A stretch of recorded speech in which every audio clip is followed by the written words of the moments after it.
Hello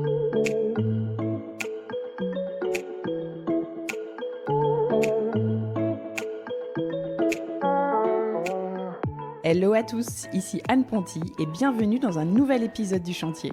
Le Chantier, c'est un podcast maison, travaux et déco dans lequel j'interviewe des personnes inspirantes qui ont réalisé une rénovation. Des particuliers comme vous et moi, ou des décorateurs, entrepreneurs, architectes, bref, des gens qui ont connu ou qui connaissent encore la vie de chantier. Mon objectif, partager des conseils concrets à tous ceux qui se lancent dans les travaux. J'ai moi-même réalisé récemment ma première grosse rénovation, celle de ma maison, et en partageant les avancées des travaux sur mon compte Instagram, je me suis vite rendu compte que le sujet a intéressé beaucoup d'entre nous. Alors bienvenue sur le podcast où l'on n'a pas peur de se salir les mains, où l'on adore parler plomberie, électricité, placo et ponçage de parquet. Bref, bienvenue sur le chantier.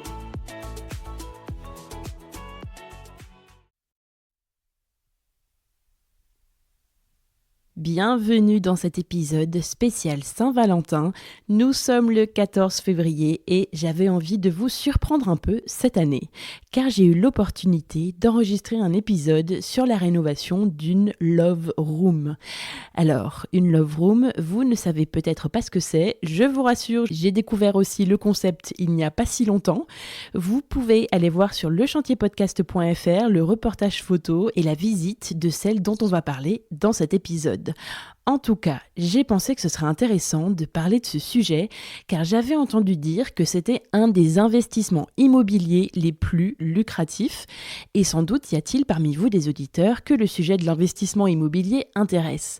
Je suis donc allée voir Chloé qui a créé une Love Room tout près de Paris et qui a vécu un chantier compliqué. Dans cet épisode, on parle d'investir dans l'immobilier dès 25 ans, d'artisans et d'abandon de chantier, de remboursement d'emprunts bancaires, de finir les travaux soi-même alors que ce n'était pas prévu, de chantier de 3 mois qui se transforme en chantier d'1 an et Chloé a partagé avec moi le budget total de sa rénovation, ses meilleurs conseils d'investisseuse en immobilier après plusieurs expériences et la rentabilité d'un projet Love Room.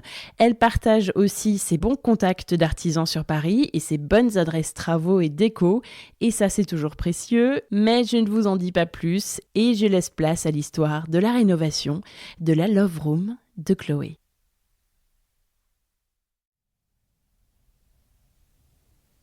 Hello Chloé. Bonjour Anne. Bienvenue sur le chantier.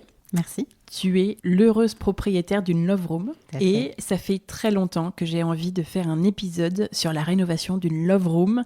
Donc je suis trop contente de pouvoir enregistrer avec toi aujourd'hui. En fait, c'est assez marrant parce qu'en novembre dernier, pour recontextualiser la situation, je devais venir quelques jours à Paris, comme ça, pour le boulot. Et j'avais demandé des recommandations d'hôtels sur Instagram. Et tu m'avais répondu, Anne, si jamais vous venez en amoureux, n'hésitez pas à réserver la Love Room et tout. Et je t'avais dit, ah non, malheureusement, là, c'est pas trop le truc. Je viens en solo pour le boulot, comme ça. Mais par contre, ça a fait tilt dans ma tête et je me suis dit, épisode Love Room. Donc je t'ai demandé si tu avais fait des travaux. Tu m'as dit oui, qu'en plus vous aviez eu des galères. Et tu m'as dit tout de suite, la création d'une Love Room, c'est une rénovation qui n'a rien à voir avec un chantier classique. Complètement. Et je vous confirme que ça mérite un épisode de podcast, tu m'as dit. Donc là je me suis dit banco.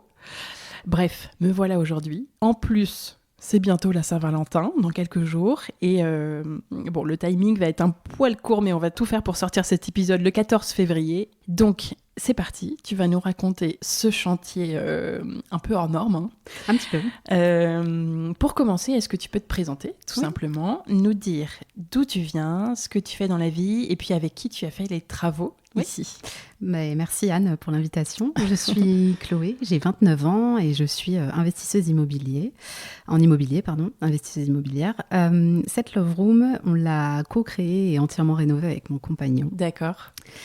Et tu viens d'où ? T'es de Paris ?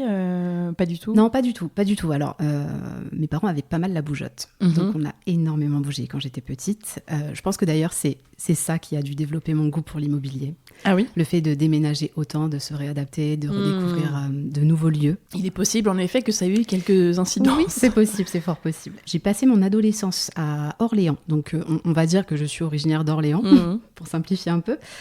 Et je suis venue m'installer en région parisienne pour le travail, en fait, pour les besoins professionnels de mon compagnon. Voilà. Ok. Donc, ça fait quelques années maintenant, ça fait 8 ou 9 ans que je suis en région que vous êtes là. Ouais.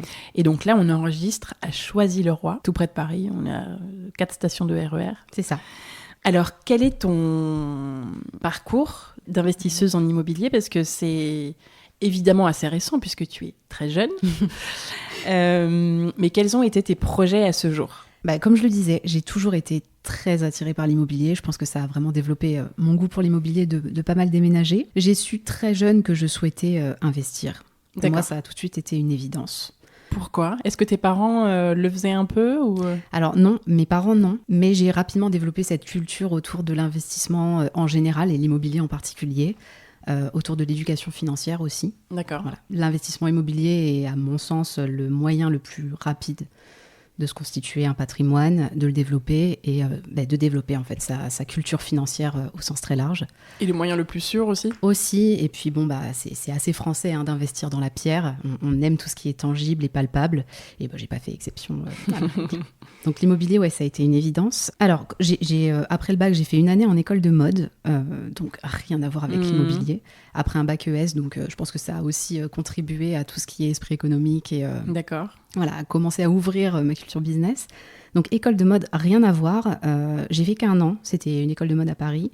Par contre, je pense que ça a développé mon sens de l'esthétique, du design, le goût des belles choses, et qui est aujourd'hui très important pour moi dans une rénovation. J'ai arrêté au bout d'1 an, j'ai fait une pause de 2 ans avec la reprise d'une entreprise de mon père qui était en sommeil. Donc on a remonté entre guillemets cette boîte, c'était de la vente de matériel équestre. Pour le cavalier et pour le cheval, qu'on faisait en itinérant. On a eu un point de vente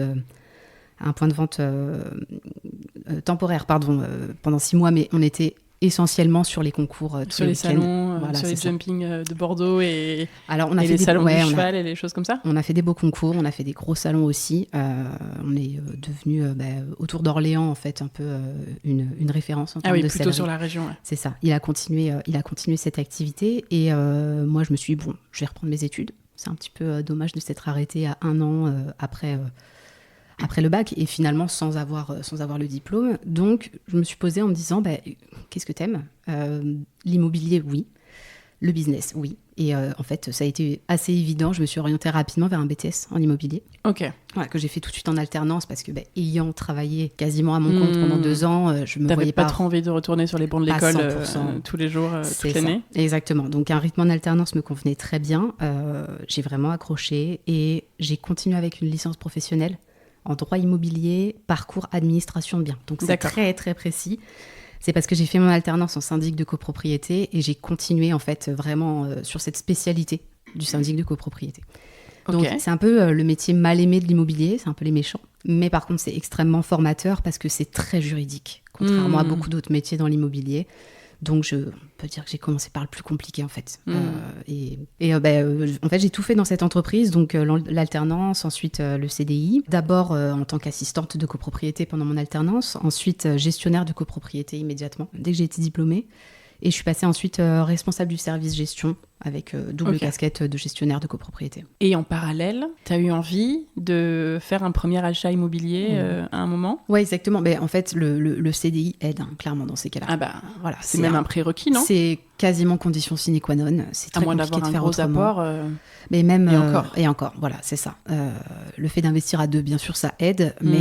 Voilà, quand les 2 ont un boulot, c'est quand même beaucoup plus simple. Donc, ça nous a permis, avec mon compagnon, d'investir sur un immeuble. D'accord. On a commencé, on n'a pas fait simple. Okay. Initialement, j'étais déjà intéressée par l'univers de la location courte durée et spécifiquement de la Love Room.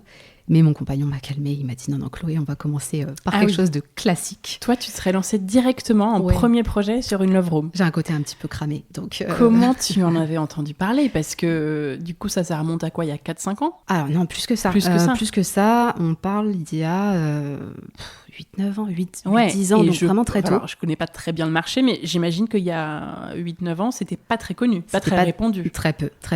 En France, en tout cas. Exactement, j'allais te dire justement, ça vient du Japon, en fait. Ah oui ? À la base, c'est les Love Hotels. D'accord. Voilà, donc la chambre que tu peux louer à l'heure, à la journée, pour des rendez-vous entre deux. Et donc il y a quelques pays dans lesquels ça s'est un peu développé, au Brésil notamment. Mm-hmm. Mais en France, c'était pas du tout un sujet central, ou en tout cas, c'était pas du tout démocratisé. Il y en avait très peu. voire ça pas. existait, Ouais, t'en mais avais très, une très ou peu. deux, quoi. Ouais. Ah ouais. Ouais, À en Paris. deux précurseurs. Non, pas, Enfin, même pas. en Non. Île-de-France. J'en ai une en tête, Love Room Metz, par exemple. D'accord. Donc, pas du tout. Enfin, vraiment en région, quoi, pas à Paris. Et par contre, il y avait le Love Hotel à Paris, déjà, rue Saint-Denis. Donc, c'est un peu comme ça, en plus, que j'ai appris à connaître l'univers du Love Hotel, des Love Rooms. Love Hotel, c'est particulier parce que du coup, tu peux plus ou moins faire le rapprochement avec l'hôtel de passe, quoi. Ouais, c'est ça. Et c'est pour ça a une connotation un petit peu négative. Et je voulais le faire autrement, en fait. Et je voulais pas qu'il y ait ces a priori, ou ce côté un peu sombre qu'on peut avoir. Oui, le fait qu'il y ait plusieurs chambres, tu vois, et l'appellation hôtel. Oui. Bof, quoi. C'est ça, très moyen, très moyen. Ça fait un peu maison close. Ouais, c'est ça, ça existe toujours, Love Hotel ? Ça existe toujours, ah ouais, okay. Ça existe toujours, il est toujours au même endroit. Il me semble il doit très bien marcher. Ça fonctionne. Il n'y a pas de débat là-dessus. Ouais. Donc, toi, tout de suite, tu t'es dit, c'est quoi ce truc ? C'est intéressant, on pourrait faire ça. Parce qu'avec mon compagnon à l'époque, quand on s'est rencontrés, on ne vivait pas du tout au même endroit. On était à 150 km l'un de l'autre. Donc, l'hôtel, ça a un côté un peu froid. Je parle même pas de Love Hotel, juste hôtel tout court. Ah oui, pour se retrouver. C'est quand même pas très chaleureux. L'un chez l'autre, bon, ok, c'est cool, mais quand on veut partir en week-end ou quand on veut une expérience un petit peu hors du commun, qu'est-ce qu'on a ? Donc, j'ai cherché un tel lieu, je ne l'ai pas trouvé et j'ai voulu immédiatement le créer, en fait. D'accord. Voilà. Ça coïncidait. Alors, j'étais pas encore salariée, donc de toute façon, l'investissement n'aurait pas été possible tout de suite. Mais en tout cas, c'est une idée que j'ai gardée dans mon coin, D'accord, dans un coin de ma tête. Exactement. Un coin de ta tête. On a échangé assez rapidement avec mon compagnon sur le sujet de l'investissement, puisque moi, c'est quelque chose qui m'anime profondément. Et il m'a dit, mais Chloé, on se calme. On va faire, comme premier investissement, quelque chose de beaucoup plus classique. Donc, on va investir, on va faire quelque chose, mais pas une love room pour l'instant. Exactement. Okay. Voilà, de l'investissement immobilier, vraiment long terme, longue durée, classique, pas de love room. Donc il m'a dit, tu me trouves quelque chose de plus simple, je te suis, il n'y a pas de problème. Un appart. Donc j'ai trouvé un immeuble. Ah bah oui. Voilà. Il y avait combien d'apparts dedans ? Alors c'est un immeuble, un immeuble bourgeois de 300 mètres carrés, avec 5 lots prédécoupés. On les a conservés en l'état et c'est cet été, donc rien à voir, vraiment projet complètement différent. On a rajouté un 6e lot cet été pour augmenter un petit peu le rendement.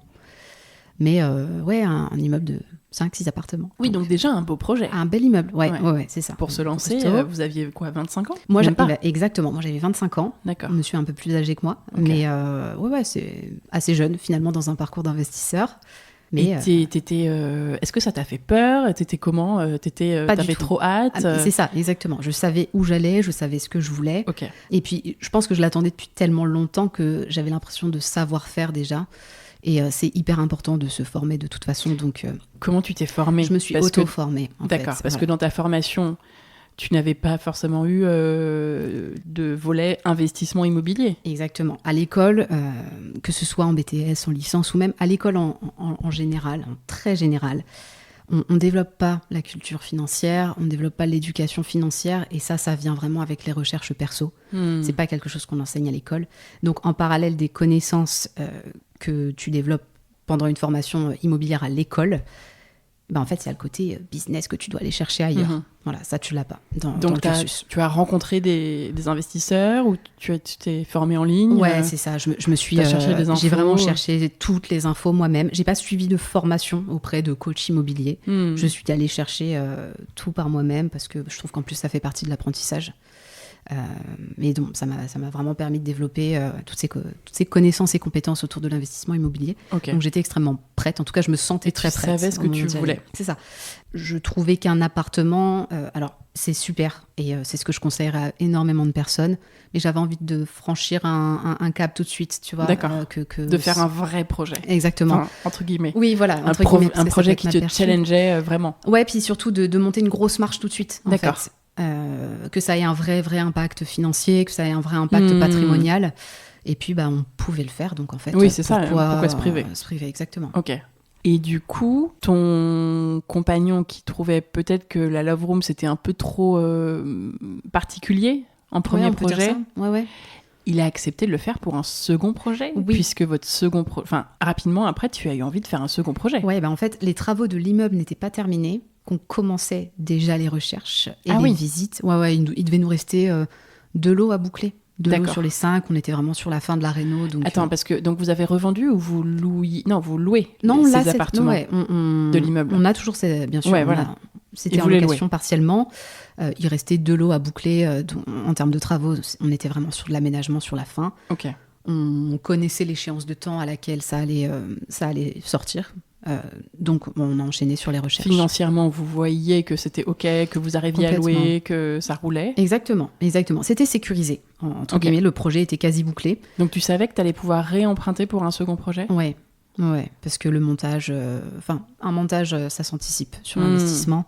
Et on l'a fait de telle sorte à pouvoir enchaîner les projets. Okay. Donc, ça a toujours été le projet, en tout cas le souhait de départ. Et puis, on s'est organisé en fonction de ça. Donc, Ça veut dire, que l'immeuble, c'était rentable hyper rapidement, en fait. Ouais, complètement, parce qu'on a fait beaucoup de travaux, donc ça permettait d'acheter à un prix beaucoup moins élevé, d'aller générer de la trésorerie nette tous les mois, du cash flow. Et on était sur des stratégies de haut rendement, donc on a fait un immeuble de rapport dans lequel on a fait de la location meublée, assez haut de gamme. D'accord. Et c'est ce qu'on retrouve aussi ici, oui. C'est un peu le fil rouge. Et en plus, on a fait dans le plus grand appartement une colocation. Donc tu vois, ça nous a permis de mixer les différents types d'investissements. Pour tester un petit peu aussi. Ouais, puis surtout pour le dynamiser. Parce que en colocation, on est dans une zone non tendue là-bas en plus. Donc c'est en Auvergne, dans l'Allier. Okay. Non, pas du tout, on est en région. Et la colocation permet vraiment de relever le loyer par rapport à une location entière de l'appartement. Donc, premier projet, ça roule, les travaux, tout déroule bien, parce que c'était votre premier chantier, du coup. Ouais, c'est ça. Il y a eu des soucis, comme sur tout chantier, j'ai envie de dire, mais rien d'insurmontable. Ça a pris un peu de retard, mais bon, sur un immeuble de cette taille, est-ce que c'est si grave ? On s'est rattrapé. On s'est rattrapé, ça s'est bien terminé. Et dans ta tête, tu étais déjà, toi, dans ta love room. Ah oui, mais depuis 4 ou 5 ans, D'accord. Je l'avais en tête. Ah ouais, tout était prêt dans ta tête, en fait. C'est ça, c'est vraiment un projet qu'on avait repoussé. Et à la limite, tant mieux, en fait, d'avoir commencé par quelque chose tu regrettes pas ? Zéro regret. Ça a été très formateur, ça a été une très bonne école. Et puis, mine de rien, ça apprend la patience. Il en faut, la patience en immobilier. Donc, travaux. Je remercie monsieur d'avoir été plus raisonnable que moi sur ça. Alors...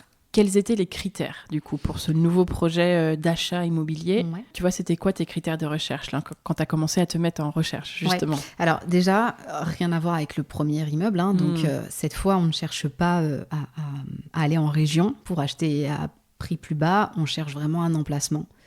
Et on voulait être à proximité de Paris. Vous vouliez que ce soit près de chez vous pour pouvoir le gérer ? Parce que déjà, là, c'est de la location courte durée, donc... il faut que soit vous, soit quelqu'un le gère exactement, c'est ça, au jour le jour, quoi. C'est ça, il faut vraiment être à proximité, en tout cas tel que je le conçois. Tu voulais le gérer toi ? Oui, parce que j'avais... pour rester rentable, j'imagine aussi, dès que tu confies... Dès que tu prends des services, tout de suite, ta rentabilité devient moindre. C'est ça vient grignoter complètement le rendement. Donc la proximité de Paris, qui était indispensable, puisqu'on habite en Île-de-France, et parce que l'emplacement premium est très important sur ce type de projet. D'accord. En tout cas, en Île-de-France, et avec ce que j'avais en tête. Le temps, que vous fassiez votre immeuble, là, est-ce que la Love Room s'était un peu démocratisée ? Oui, on commençait à en voir un petit peu. D'accord. Et d'ailleurs, ça avait été une crainte pendant le chantier dont on va parler, qui s'est un petit peu éternisé. Je me suis dit, mais j'espère que c'est pas trop tard. Exactement, que le timing est encore bon, que c'est pas une tendance qui va passer et s'essouffler. Au final, pas du tout. Je pense que on peut en reparler après, mais pour moi, c'est vraiment une tendance qui s'est installée et qui s'est ancrée dans ce qu'on peut rechercher. Ouais, c'est ça, dans les expériences insolites en amoureux. Donc, je l'aurais dit, mes proximités de Paris, je voulais un espace, alors pas forcément exceptionnel ou pas forcément trop original, mais quand même qui avait quelque chose, qui avait un petit quelque chose. Ici, on a la hauteur sous plafond, une surface de minimum 40-50 mètres carrés, parce que j'avais en tête de créer plusieurs espaces bien différents, ou en tout cas bien distincts. Tu voulais un appartement, pas un studio. Ouais, c'est ça. Tu voulais plusieurs pièces. Ouais. Je préférais, en tout cas, tel que je l'avais en tête. Maintenant, si c'était un grand plateau ou un loft, on a visité un loft, par exemple, c'était complètement OK. C'était OK et j'aurais créé les espaces moi-même. C'est pas très grave. Et puis, après, c'est le budget. Il fallait pas quand même exploser le budget parce qu'il faut être à proximité de Paris. Mais bon, plus on se rapproche de Paris, plus c'est cher. Bien sûr. Donc, il y avait cette composante-là à prendre en compte. Tu regardais dans Paris ou pas du tout? Pas du tout. Non, parce que pas la peine. Au-delà du prix, la réglementation à Paris sur les meublés de tourisme est infernale. D'accord. Sans aller trop loin, parce que c'est vraiment complexe. J'ai fait mon mémoire de fin d'année sur ça. Ah oui? Donc c'est pour ça, tu vois, quand je te dis que j'avais vraiment le projet en tête, je me suis dit, en fait, mon mémoire, va me je servir. vais le faire sur ce sujet. Bien sûr. En fait, va me servir à étudier le marché. Exactement. Et puis, ça va. Je vais me former en fait avec toutes ces connaissances juridiques qu'il faut avoir quand même, parce que je pense que beaucoup se lancent sans être formés ou sans avoir en tête toute cette réglementation qui est de plus en plus contraignante en plus. Et typiquement à Paris Paris, c'est encore plus, c'est vraiment un micro-marché entre guillemets dans la location courte durée, parce que tu connais le mécanisme de compensation. C'est que on considère que la location courte durée, c'est une activité commerciale. C'est pas une activité civile, donc c'est pas une location classique longue durée. Chaque mètre carré que tu vas retirer de l'habitation, tu dois le compenser, le rendre à la ville. Voilà, ce que tu prends à César, tu le rends à César. C'est un petit peu cet état d'esprit-là. Et il y a certains arrondissements les plus centraux pour lesquels tu dois doublement compenser. Ah ouais. Donc quand tu vois le prix du mètre carré à Paris, au final, ton projet, tu pensais que, même pour un studio à 150-200 000 euros, mais en fait, il te coûte le double. Parce que tu dois... Et quand on dit compenser, c'est retirer 1 mètre carré du commerce vers l'habitation, par exemple, ou d'un autre usage pour le ramener à l'habitation. Chaque logement que tu retires du parc, tu dois le rendre, du parc locatif. Donc ça veut dire qu'il faut, par exemple, si tu transformes un appartement en bien, un appartement en logement courte durée, tu dois en même temps transformer un local en appartement? Exactement, c'est ce principe-là. Donc ça peut être du bureau, ça peut être du commerce. C'est un enfer, clairement. Aujourd'hui, tu peux acheter des mètres carrés de commercialité. Si tu n'as pas de commerce à transformer en habitation, tu as des sociétés qui sont spécialisées en fait dans le rachat de plateaux de bureaux ou d'anciens entrepôts désaffectés qu'ils réhabilitent. D'accord. Voilà, donc tu peux acheter des titres de commercialité. Oh là là, qui doivent se vendre bien cher. Ouais, alors ça coûte quand même moins cher. Ça coûte quand même moins cher qu'un mètre carré déjà fait, prêt. Mais là où un mètre carré, je vais arrondir, mais là où ça va être 10 000 euros du mètre carré sur un bien déjà prêt, les titres de commercialité, je pense que tu vas être entre 4 000 et 6 000 euros. D'accord. Donc ça permet un petit peu de réduire la charge de la compensation, mais tu dois l'inclure en fait dans ton budget de départ. Ouais, c'est assez complexe. Donc il était hors de question d'acheter dans Paris, en fait, de toute façon. Autant faire à quelques stations de métro. Exactement, voilà, donc profiter d'un cadre un peu différent. Là, on est quand même pas très loin de l'aéroport d'Orly, donc ça nous permet aussi, j'ai un peu le mindset international, donc je voulais... de s'arrêter sur la route quand on arrive de l'aéroport. C'est ça. De poser les valises. Exactement. Et d'aller visiter Paris. Et puis je savais déjà que je voulais créer un lieu qui soit assez international pour pouvoir attirer une clientèle internationale. D'accord. Et donc la proximité d'un aéroport, c'était pas un critère absolument déterminant, mais c'était un énorme plus. Et c'est le cas aujourd'hui à Choisy-le-Roi. Donc les critères en tête, tu as fait des visites? Ouais, assez peu. Finalement, on a trouvé cet endroit assez rapidement. Okay. Je pense qu'on avait visité. Alors on a écumé les sites, bien entendu. Je vais visiter quand on a déjà validé un certain nombre de critères pour pas faire perdre de temps à l'agent immobilier. À nous-mêmes, à ce moment-là, on bosse aussi. Donc, non, on a dû faire 3 ou 4 visites et on a trouvé rapidement ici. Okay. Ouais. Tu cherchais un endroit où il fallait faire beaucoup de travaux, j'imagine. Oui, parce que c'est dans la stratégie. Tu cherchais pas une love room toute prête ou un appartement déjà refait où il fallait juste ajouter 2-3 détails Pas du tout. Non. On cherchait un lieu qu'on pourrait entièrement personnaliser, entièrement créer à l'image qui était la nôtre sur ce type d'investissement. Et surtout que la rentabilité était, j'imagine, évidemment bien meilleure si tu rénovais entièrement le lieu en l'achetant pas cher. Oui, tout à fait. Avec le montage qu'on a choisi, il était important pour nous de pouvoir faire des travaux. Et puis la banque finance en fait les travaux. Donc le fait de trouver des biens avec des travaux, ça te permet d'acheter moins cher au prix du mètre carré, mais parce qu'il y a du boulot, quoi. Il y a du boulot pour le rénover et donc l'amener au prix de marché. Voilà. Donc il y a une décote forcément et c'est ça qui nous intéresse en tant qu'investisseurs.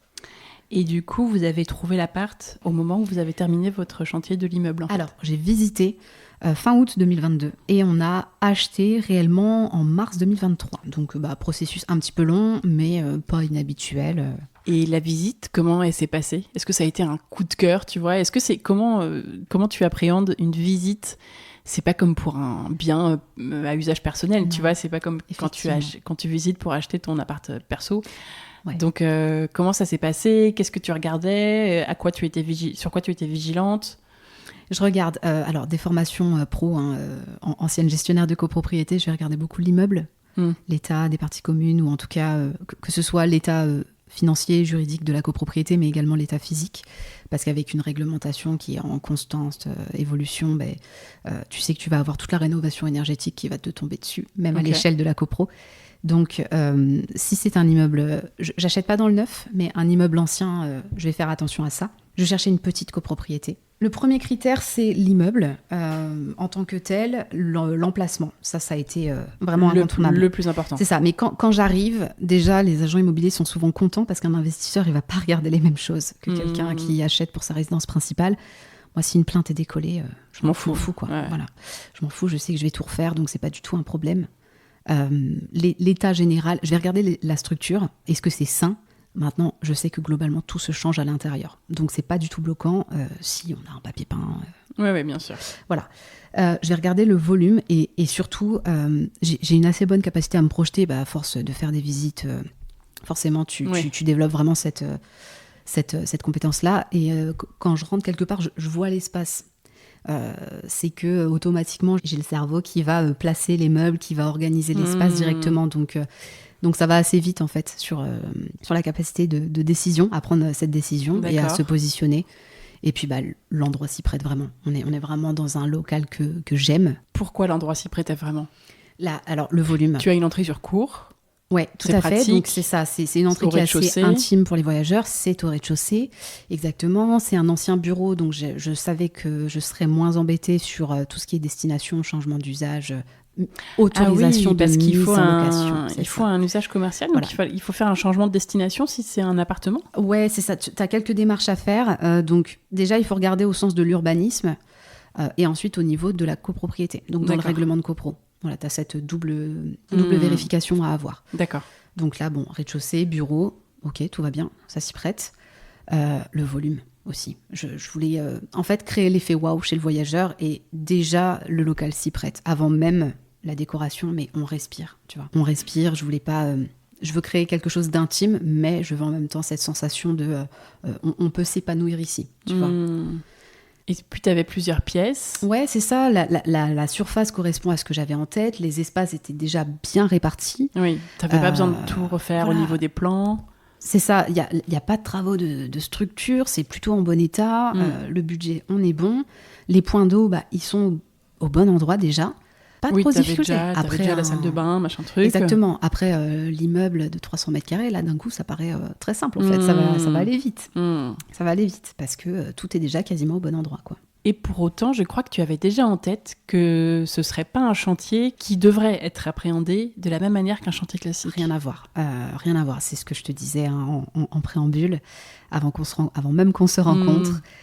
Une rénovation de Love Room, et je le savais déjà, ça n'a absolument rien à voir avec une rénovation pour de la location longue durée.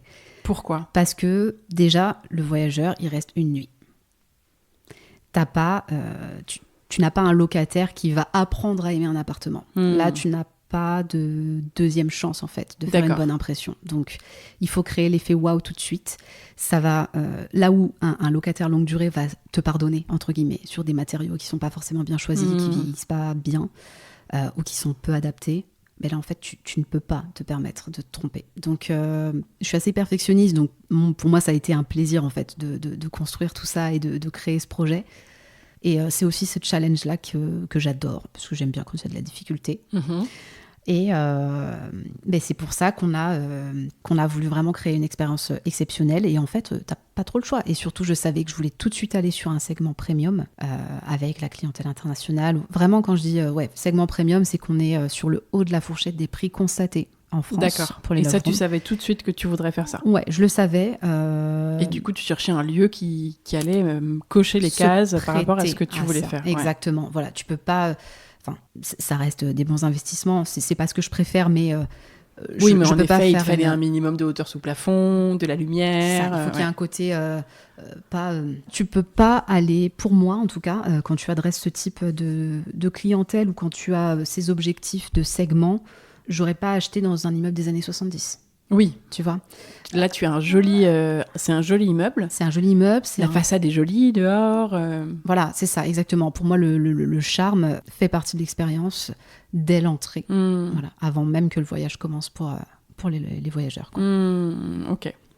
Donc, est-ce qu'on peut parler de coup de cœur à cette visite ? Alors, Comment oui, tu dirais, mais comment coup de tu cœur décrirais ? d'investisseur. Ouais, c'est ça. Voilà, parce que c'est coup de cœur pragmatique. En tant qu'investisseur, on n'achète pas avec le cœur, on achète avec le cerveau. Mais bon, là, le cerveau, il avait un petit coup de cœur quand même. Donc, non, les deux sont liés parce que je suis très fière du patrimoine que j'ai aujourd'hui et j'aime le bel immobilier, en fait.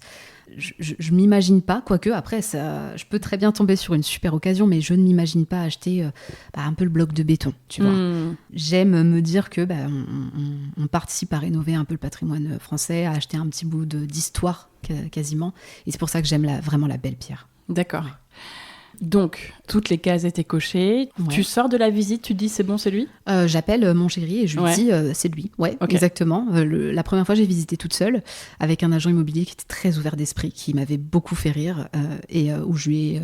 Tu lui racontes ton projet ou pas ? Ouais, je suis transparente et il me dit ah bah oui, et c'est lui qui m'apprend même que c'est hyper développé au Brésil. Ah Et oui, il me d'accord. dit ah ouais, mais là tu sais pas au Brésil, mais moi aussi je veux faire ça, etc.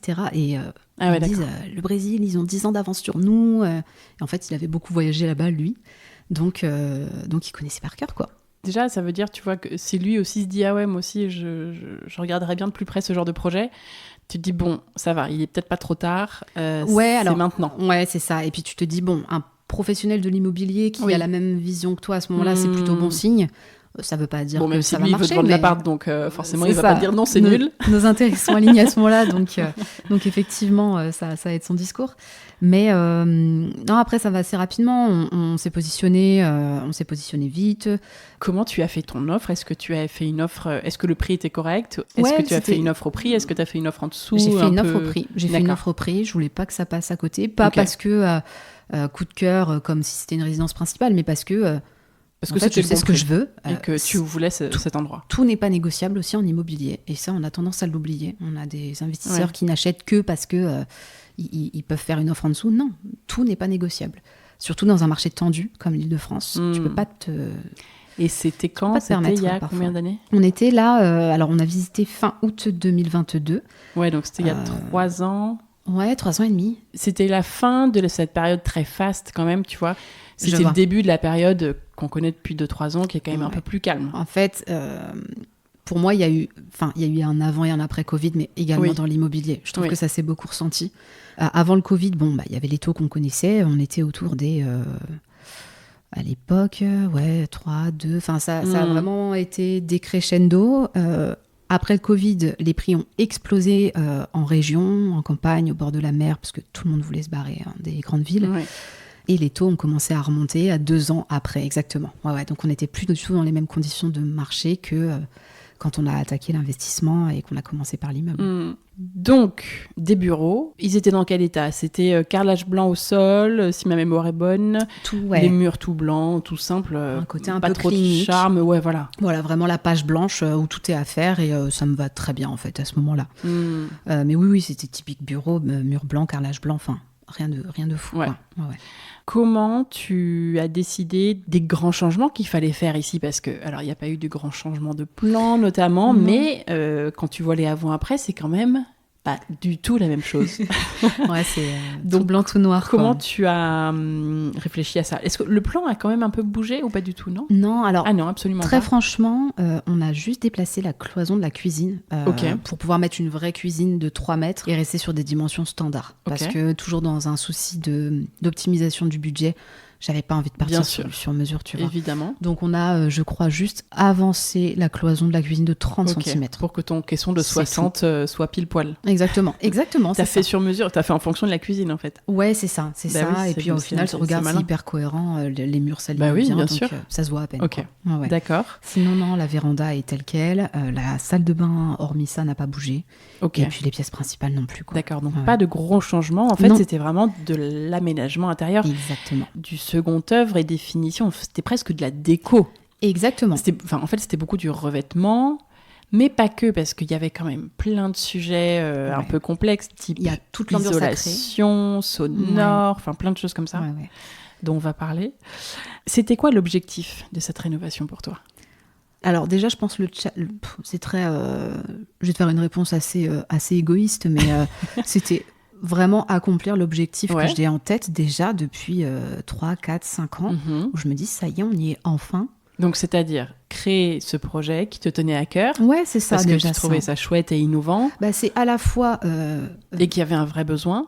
Voilà, c'est ça. Déjà, il y a un vrai besoin parce que je pense que le fait de se retrouver... Puis surtout, on est post-Covid, tu vois, avec les gens qui sont très tendus à ce moment-là. Ouais. Donc en fait, le contexte macro, je trouve, se prête vraiment à la création de la Love Room, puisqu'on est vraiment dans un besoin de se retrouver, de créer un peu de l'extraordinaire dans notre quotidien qui a été extrêmement chamboulé.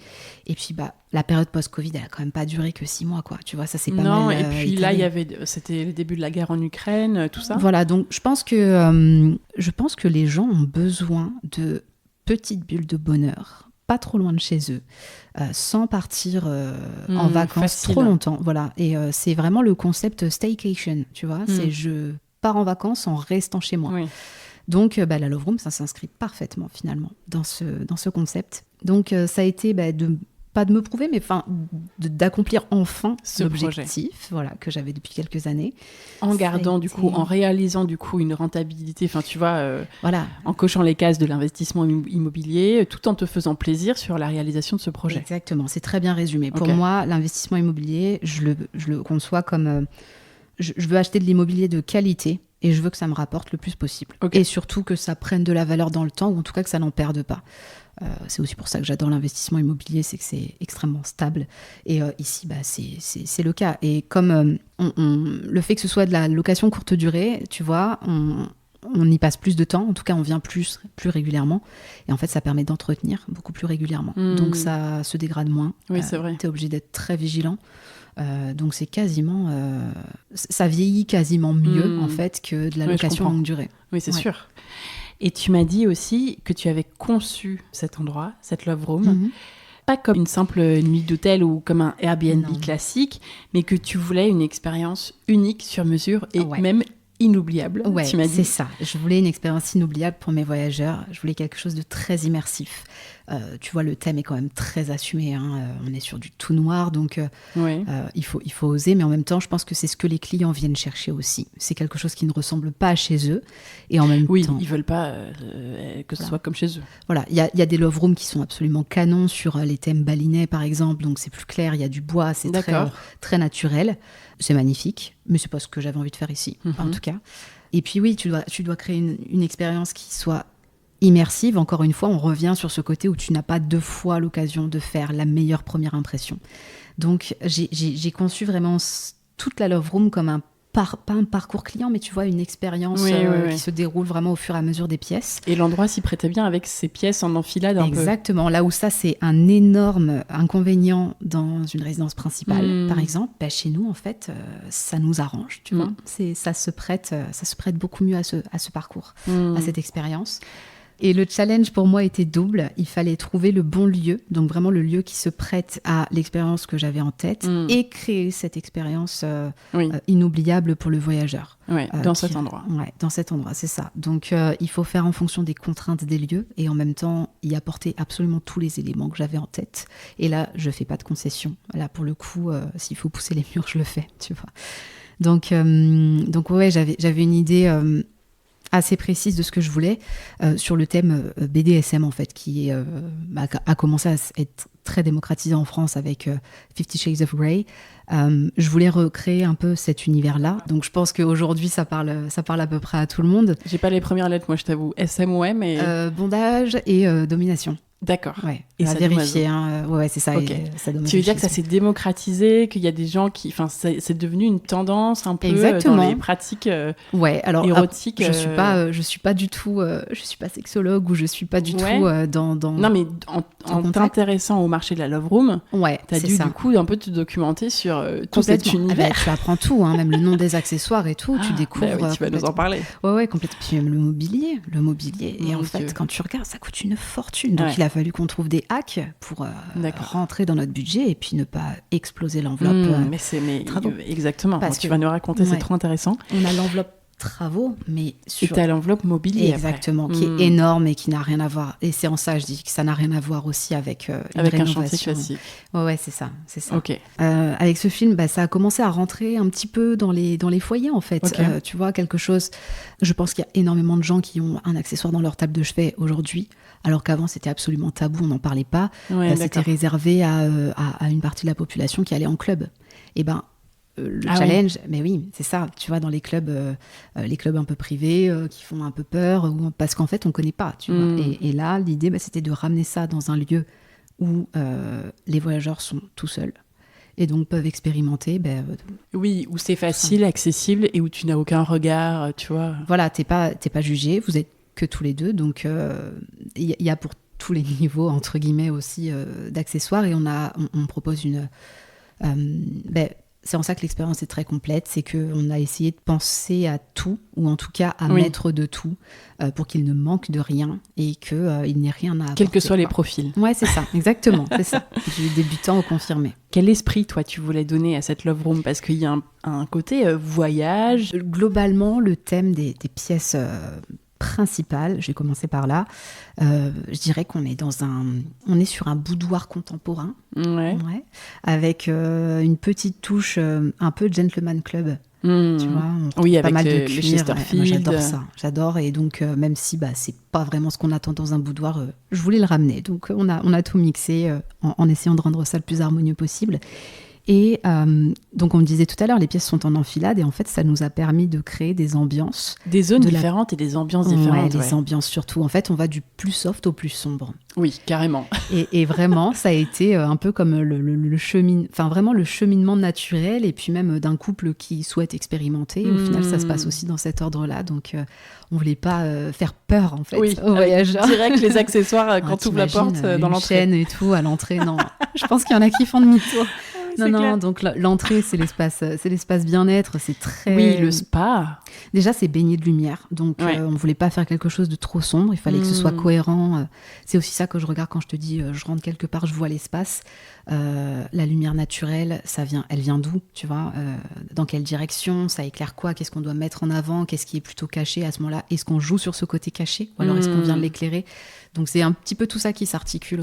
L'éclairage est hyper important. L'éclairage est très important. Là, alors, on cherchait pas un éclairage naturel forcément trop développé avec le thème qu'on avait en tête. Oui. Mais bon, il est là, et puis à la limite, tant mieux en fait, parce que comme tout est très noir, et pour les voyageurs qui restent plusieurs nuits, ça permet de pas finir quand complètement tu fais un séjour de plusieurs jours, il faut quand même avoir de la lumière la journée. Voilà, c'est ça. Donc sinon, ça te rend complètement claustro, et tu passes pas un bon moment, même si c'est l'expérience que tu es venu chercher. Sauf si tu passes la journée au lit. Aussi, voilà. Mais tu vois, c'est bien, du lit, on voit le ciel, on voit les étoiles, t'as donc les en plus, au-dessus. C'est nickel. C'est aussi pour ça qu'on a placé le lit à cet endroit, d'ailleurs. Ouais, j'imagine. En tout cas, voilà, un esprit avec des ambiances différentes par pièce. Ça, c'est assez intéressant aussi. Et du coup, dans l'aménagement intérieur, on en parlera tout à l'heure, mais tu dois avoir des challenges assez différents, des matériaux assez différents. Enfin bon. Ouais. Comment tu as fait chiffrer les travaux ? Alors, est-ce que tu avais des artisans sur Paris, dans la région là, que tu connaissais ? J'avais un budget en tête déjà, et puis le précédent chantier, au bout d'un moment, tu sais quoi demander, tu connais les prix. Même si on change de région, c'est un peu plus cher en Ile-de-France. Mais là, en l'occurrence, c'était le compagnon d'une amie, d'une de mes meilleures amies, qui ouvrait sa boîte à ce moment-là, tout seul en auto-entreprise. Et je suis assez loyale, tu vois, avec les proches. J'aime bien pousser faire travailler les gens que tu connais. Exactement. Donc on lui a confié le chantier. Et au final, ça a été une énorme erreur, quoi. Ah oui, Ouais, bon, il démarrait en plus. Il démarrait, il lançait son activité et pas assez solide. Ok. Juste pas assez solide. Mauvaise gestion de sa trésor, donc mauvaise gestion du chantier, donc plus de chantier, quoi. Ouais, abandon de D'accord. chantier. Donc elle a un peu la douche froide. Alors attends, avant Oui. bon, tu vas nous raconter ça, mais juste comment tu as fait chiffrer, tu vois, le début, Oui, c'est vrai, pour pardon. voir un peu t'inquiète, les débuts du chantier. Et tu as fait un devis avec lui, du coup. Ouais, alors ou toi, tu avais une idée très précise déjà de ce moi que ça allait te j'avais coûter. j'avais déjà mon budget en tête. Je l'ai quand même laissé parler parce que je vais pas non plus induire, tu vois. Et puis ensuite, je le laisse parler le premier et on voit où ça arrive. Oui, oui, Voilà. oui. Et généralement, on tombe pas trop loin à 20% près. Mais toi, tu avais un prix au mètre carré, Ouais, c'est un coût de rénovation ouais, au mètre carré, c'est j'imagine, ça, en tête. exactement. Sauf que, en fait, en Love Room, Il faut l'augmenter un peu, ouais, j'imagine. c'est ça, exactement. Et on a toujours tendance à sous-estimer le prix de ses travaux, Ouais. peu importe l'expérience qu'on a. Alors qu'au contraire, il faut le surestimer. C'est ça. Et puis bon, la bonne surprise, elle est dans l'autre sens, sinon, et tant mieux.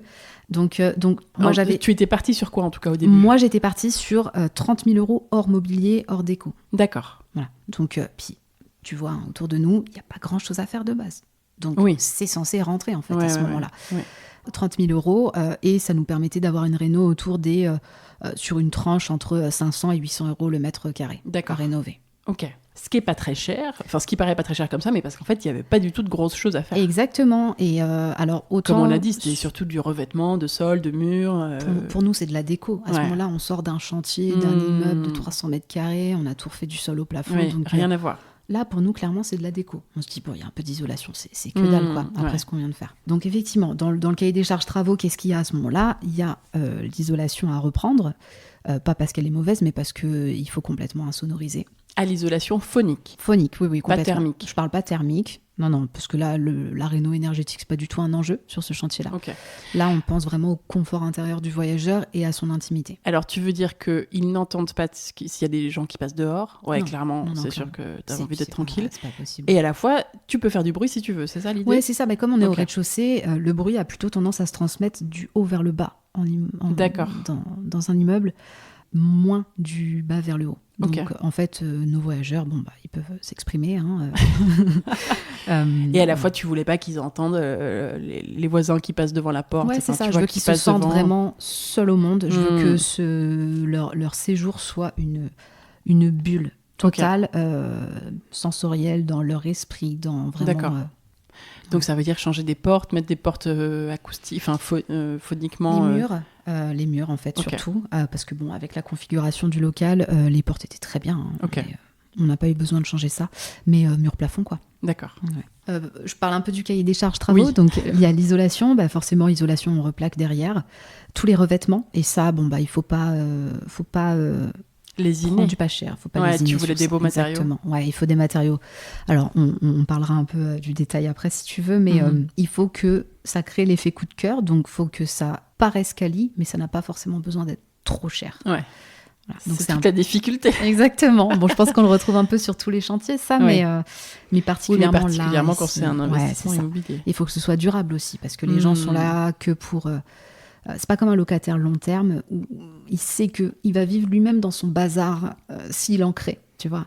Là, il reste une seule nuit, donc ils s'en foutent, globalement. Ouais. Voilà, il y a quand même un soin qui est moins présent sur la courte durée. D'accord. On peut pas le nier, clairement. Ça se passe globalement bien. Il y a un peu de casse. Il y a un peu de Ok. casse, ça arrive, Forcément. forcément. Donc en fait, dans ton budget travaux, c'était de l'isolation, du revêtement, de la peinture, La salle de bain, parce que ça Ah oui. chiffre vite quand même. salle de bain cuisine entièrement refaite. Ouais, c'est ça, Ok. salle de bain cuisine, changer le Un chauffage. tout petit peu de qui est un peu cloison pour la salle de bain. Un peu d'élec quand même, parce qu'on rajoute pas Ok. mal d'équipements. Oui. Et puis bon, Et j'imagine qu'il y a des variateurs, tu vois, tout ça, Exactement. qui coûte vite cher. c'est ça. Et puis il y a pas mal de spots. Enfin, l'éclairage Mm. est vraiment pour moi l'un des éléments, si ce n'est l'élément le plus important dans l'ambiance que tu vas créer, parce que peu importe la base que tu as, peu importe la couleur de tes murs, c'est la lumière qui fait complètement changer la couleur, l'ambiance. D'accord. Voilà, on vient chercher aussi dans une love room un jeu de lumière. Est-ce que vous vouliez faire des choses par vous-même ou pas du tout? Alors, ça a été par la force des choses. J'aime bien, on aime bien mettre Non, la mais à main la à base, pâte. à l'origine, Non, c'était pas l'idée. Non, à la base, c'était pas l'idée, parce qu'à ce moment-là... Vous bossiez tous les on bosse, deux, pas le temps. exactement. Ok. Exactement. Mine de rien, même si c'est sur la fin, on a l'immeuble qui est où il faut quand même piloter les derniers détails. C'est pas grand-chose, mais bon, de base, tout doit rentrer dans le budget pour qu'on n'ait rien à faire. Ok. Voilà, en tant qu'investisseur, souvent, quand tu peux faire financer par la banque, t'as pas trop d'intérêt à faire. C'est sûr. Sauf si tu veux vraiment apporter de l'originalité. Ça, c'est ce que j'ai tendance à dire. Quand tu veux faire de la peinture à effet ou quand tu as beaucoup de DIY, tu ne demandes pas à ton artisan de le faire. Il n'a pas le temps, ça ne l'intéresse pas. Et puis, il ne sait pas faire, globalement, généralement. Il s'est passé quoi le jour 1 du chantier ? C'est quoi ton souvenir de ce jour ? C'est l'artisan qui vient au bureau où je bossais à Paris pour chercher les clés. Là, je me suis dit, waouh, déjà, le gars, il est à l'heure. Il fait le déplacement. Il a déjà le matos à l'arrière du camion. Donc, ça commence bien. Ouais, il est sérieux, il est là et c'est de bon augure, quoi. Il était tout seul ? Alors, il avait un pote qui l'aidait, mais pas un salarié. Enfin, pas très pro, mais à la limite, je m'en fous, en fait.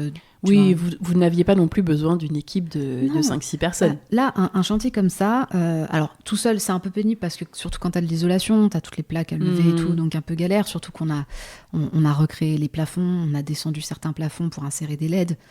C'est galère, tout seul. Donc, à deux, ou en tout cas avec quelqu'un qui est là de temps en temps pour aider sur des tâches précises, en 3 mois, c'est censé sortir. Ouais. Max. Par quelles étapes de rénovation vous êtes passé, si on fait un peu dans l'ordre du coup ? Alors, il y a eu un peu de démolition pour sortir les vieilles cuisines, salles de bain. Dépose, démolition, dépose des revêtements. Alors, on a conservé le carrelage. Ah, vous avez posé par-dessus ? Ouais, j'ai posé par-dessus.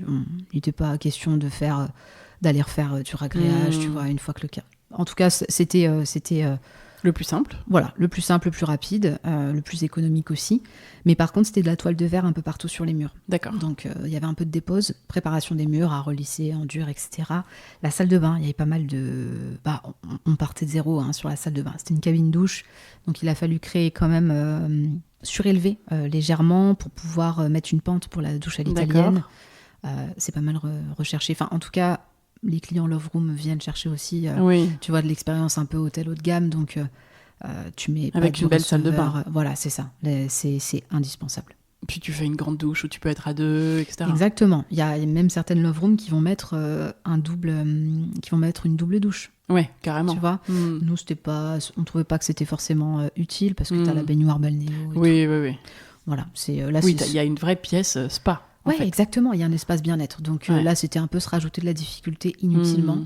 Et puis, tu doubles aussi les risques de fuite, tu vois. Donc, c'est déjà, il y en a assez. On est passé sur un WC suspendu, donc il a fallu monter le bâti. Sinon, dans les étapes, l'élec, en fait. L'élec, ça a pris pas mal de temps. D'accord. Parce que les points lumineux n'étaient pas aux mêmes endroits qu'actuellement. Donc, on a pas mal déplacé. On a revu tout le réseau élec. J'avais fait vraiment un plan très précis de ce que je voulais. Mais ça s'anticipe vraiment en amont, quoi. Le nombre de lignes à tirer. L'élec, c'est souvent ce qui vient... vraiment faire augmenter le budget sur un chantier. Ouais. Donc, oui, parce que sur le plan électrique, c'est facile, tu me dis là une prise, là un interrupteur. Et puis en fait, à chaque fois, tu dis minimum 30 € le pièce, le truc. Et quand tu prends des interrupteurs pas incroyables. Voilà, puis là, c'est des interrupteurs noirs, donc c'est des gammes. Maintenant, ça c'est beaucoup répandu. Oui. Mais à l'époque, t'en trouves pas énormément encore. Et c'est plus cher. C'est plus cher. Ouais. Et comment ça se passait là ? Ça se passait bien au début ?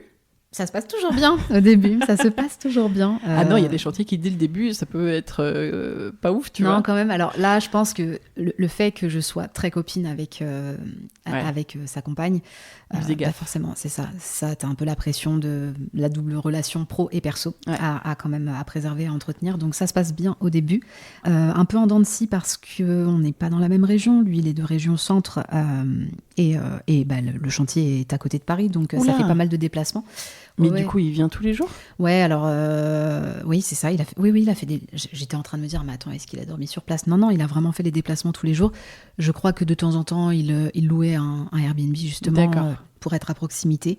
Mais globalement, pas mal de bornes. Ah oui, donc c'était pas le plus simple déjà, ça. Non, il s'est rajouté de la difficulté, mais en même temps, je crois, enfant en bas âge à ce moment-là aussi. Donc, si je refais l'histoire, oui, il y avait Okay. Il y avait un bébé, donc bon, je comprends aussi.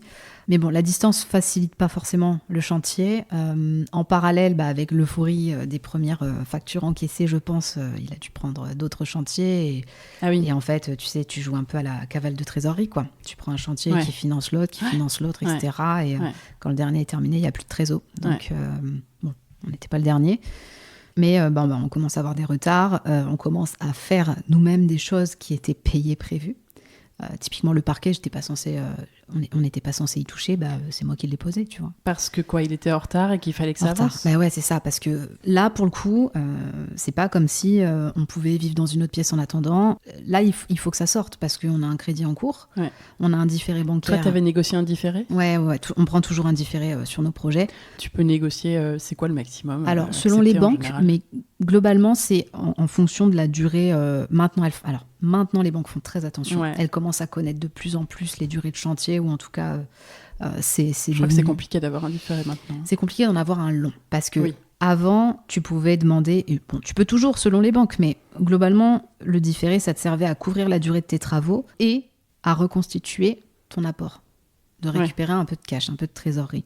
Aujourd'hui, la banque, elle ne t'octroie pas un différé qui va dépasser la fin estimée de ton chantier. Donc, il faut faire gaffe à ce que tu écris dans ton dossier bancaire. Tu vois, si tu dis, durée, je vais encaisser mes premiers loyers à telle date, ok, je vous mets un différé de 6 mois. Donc non, on avait un différé d'1 an. Ok, c'est pas mal.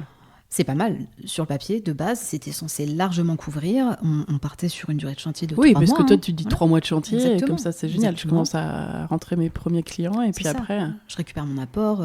Tout se passe bien, comme dans un investissement qui se passe bien, quoi. Et non, on a explosé le délai, on a explosé le budget, et en fait, on a dû totalement compenser, mais sur tous les niveaux, quoi. Que ce soit en main-d'œuvre, en achat de matériaux.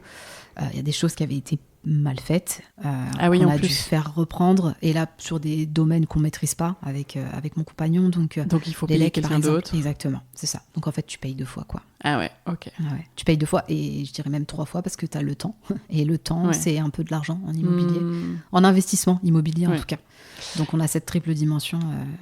Et du coup, à un moment, vous êtes séparés du premier artisan, du coup ? Alors, oui, et puis surtout, en fait, au bout d'un moment, le gars, il arrête de venir, quoi, tu vois. Donc, par la force des choses, on se sépare, on met un terme à la relation. Sauf que la compte versée est supérieure aux travaux réalisés. Donc, double peine, parce que tu as déjà payé.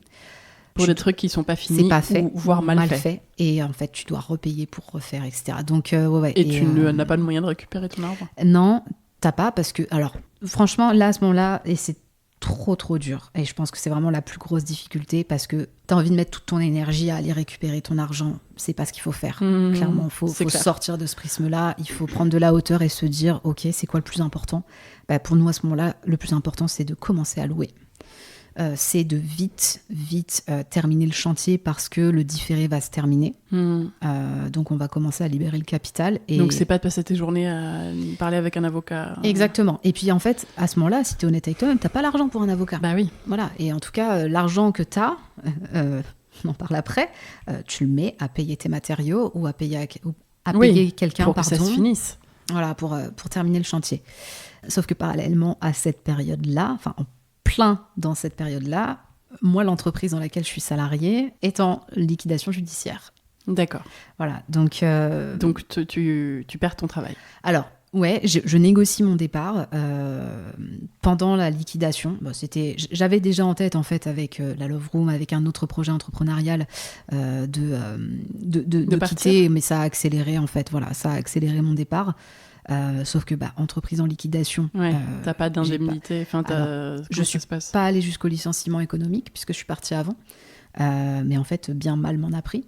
J'aurais dû rester. T'as pas de licenciement économique, donc t'as pas les avantages qui vont avec. Là, je négocie mon départ, sauf que la boîte est pas solvable. Donc la boîte, en fait, te paye pas. Okay. Donc le montant avec lequel je devais partir ne m'a pas été versé avant très longtemps. Et donc, tu vas au prud'homme, mais c'est hyper long, quoi. Ouais. c'est hyper long, puis là, en fait, à court terme, tu as juste besoin de cash pour terminer ton chantier. Donc, non, tu tapes dans ton épargne. Donc, à ce moment-là, tant mieux, j'ai envie de te dire, j'ai du temps. J'ai peu de fonds pour terminer, mais par contre, j'ai du temps. Mais au moins, tu avais du temps. J'ai du pour temps, t'y mettre, toi. Exactement. Tu te mobilises. Et finir ces travaux. C'est ça. Et tu as pris aussi un artisan, du coup, pour faire certaines choses. Très ponctuellement, c'est ça. Pour la baignoire balnéo, par exemple, pour ajuster le réseau de plomberie qui est à prolonger. Pour terminer ou reprendre les lecs, parce que tu as les fils de terre qui sont très courts, donc ça tire, parce qu'il manque telle ou telle chose à tel endroit. Voilà. Donc c'est des compétences que je n'ai pas. Je sais comment ça fonctionne, mais je ne sais pas le faire. Donc ça, je suis obligée de le déléguer. Les travaux ont duré combien de temps en tout ? Alors, ça fait peur. On achète sur la première quinzaine de mars 2023. Moi, je me disais, allez, même en comptant très très large. Cet été, on loue. Voilà, en été, on peaufine les derniers détails, on ajuste. Pour la rentrée, ça tourne, c'est déjà en rythme de croisière, quoi. Et ben non, premier voyageur accueilli le 30 juillet 2024. Donc l'été d'après. 1 an et 3 mois. En fait, il y a eu un après. an. Quand est-ce que vous êtes séparés de l'artisan ? Pendant l'été ? Non, après, parce que... Un peu plus. Ouais, ça a un peu traîné. À l'automne, quoi. Quasiment au nouvel an, en fait. Ah oui, d'accord. C'est ça. Donc, il y a eu tout l'hiver et le printemps où vous avez fait vous-même pour finir. Exactement. Donc, avec et toi, quelques amis. Et toi, t'avais plus ton boulot, donc t'avais du temps et tu venais là tout le temps pour... C'est ça. Tu t'étais transformée en artisan, quoi. Bah oui, exactement. Artisan, au bout d'un moment, t'apprends aussi... t'apprends à faire. Tu sais pas faire, t'apprends. T'apprends sur le tas, t'as pas le choix, de toute façon. Et puis t'as toutes les casquettes possibles. Hein. T'es à la fois gestionnaire du chantier, à la fois artisan, à la fois c'est toi qui sources. Et puis comme on voulait aussi créer quelque chose de très spécial, le temps passé à chercher les matériaux, à chercher le mobilier, les accessoires. Mais oui, j'allais dire, et t'as aussi la casquette de je fabrique des croix de... Comment t'appelles ça ? Alors là, il y a une croix de Saint-André.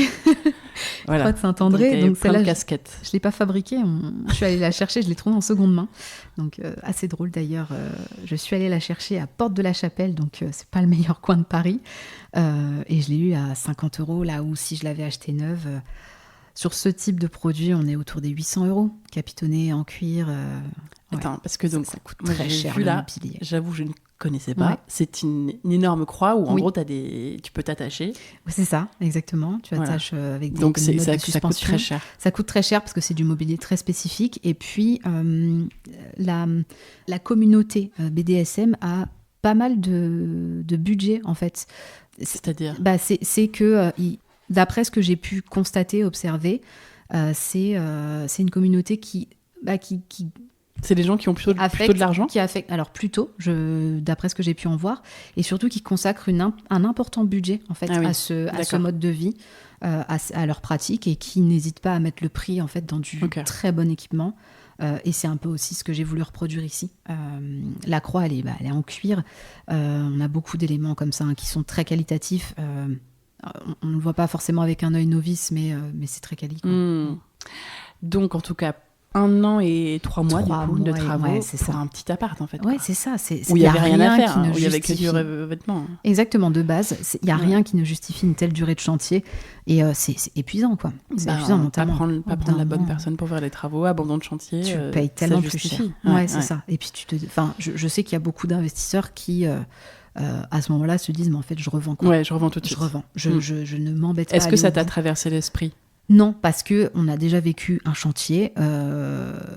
Tu savais que tu t'en sortirais. Non, en fait, c'est ça. Ouais. Pour moi, on y va, je vends plus tard. Mais là, non, c'est pas le moment de vendre. Quoi. Est-ce que ton mec, lui, il était en mode, lui qui était moyen chaud au début, là ? Ouais, il était un peu écœuré. Hein. Franchement, il était. Je pense que c'est parce que à ce moment-là, c'est moi qui portait un peu le puis qui ai l'expérience aussi immobilière. D'accord.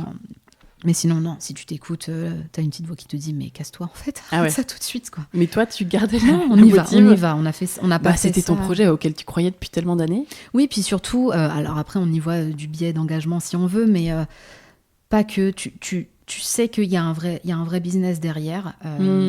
Qui va marcher une fois que ce sera ouvert. Donc, en fait, je suis prête à m'investir à 100% dans le projet. Et c'est ce que je fais, de toute façon. Ouais. Voilà. Pour moi, c'est pas une option de faire autrement. Ok.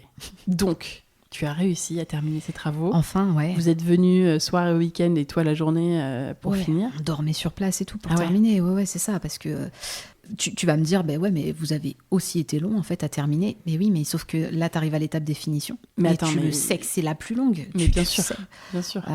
Tu n'imagines pas. Ce mot, je ne le dis plus à mon chéri parce que soit il éclate de rire, soit il hurle. Une cornière.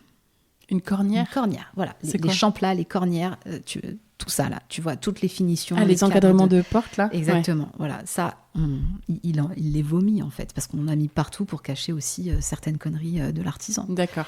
Voilà. Sur il n'y avait pas de bande armée sur certains nez de cloison, tu vois. Donc, c'est les petits angles sur les murs là. Voilà, c'est ça.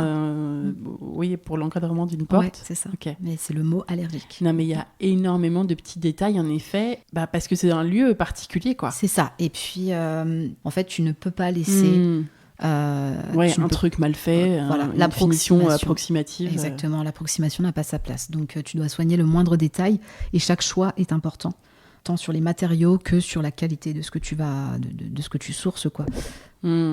Alors justement, on va parler un peu de tout tes... Tu vas nous faire un petit tuto, de fabrication de croix. Alors, pas pour la croix, mais par contre pour le pilori, oui. Alors... Ouais, je voulais te parler en fait de... Enfin, j'aime bien toujours demander un petit tuto presque audio des étapes un peu de A à Z. Enfin, comment t'as fait pour faire tel ou tel truc.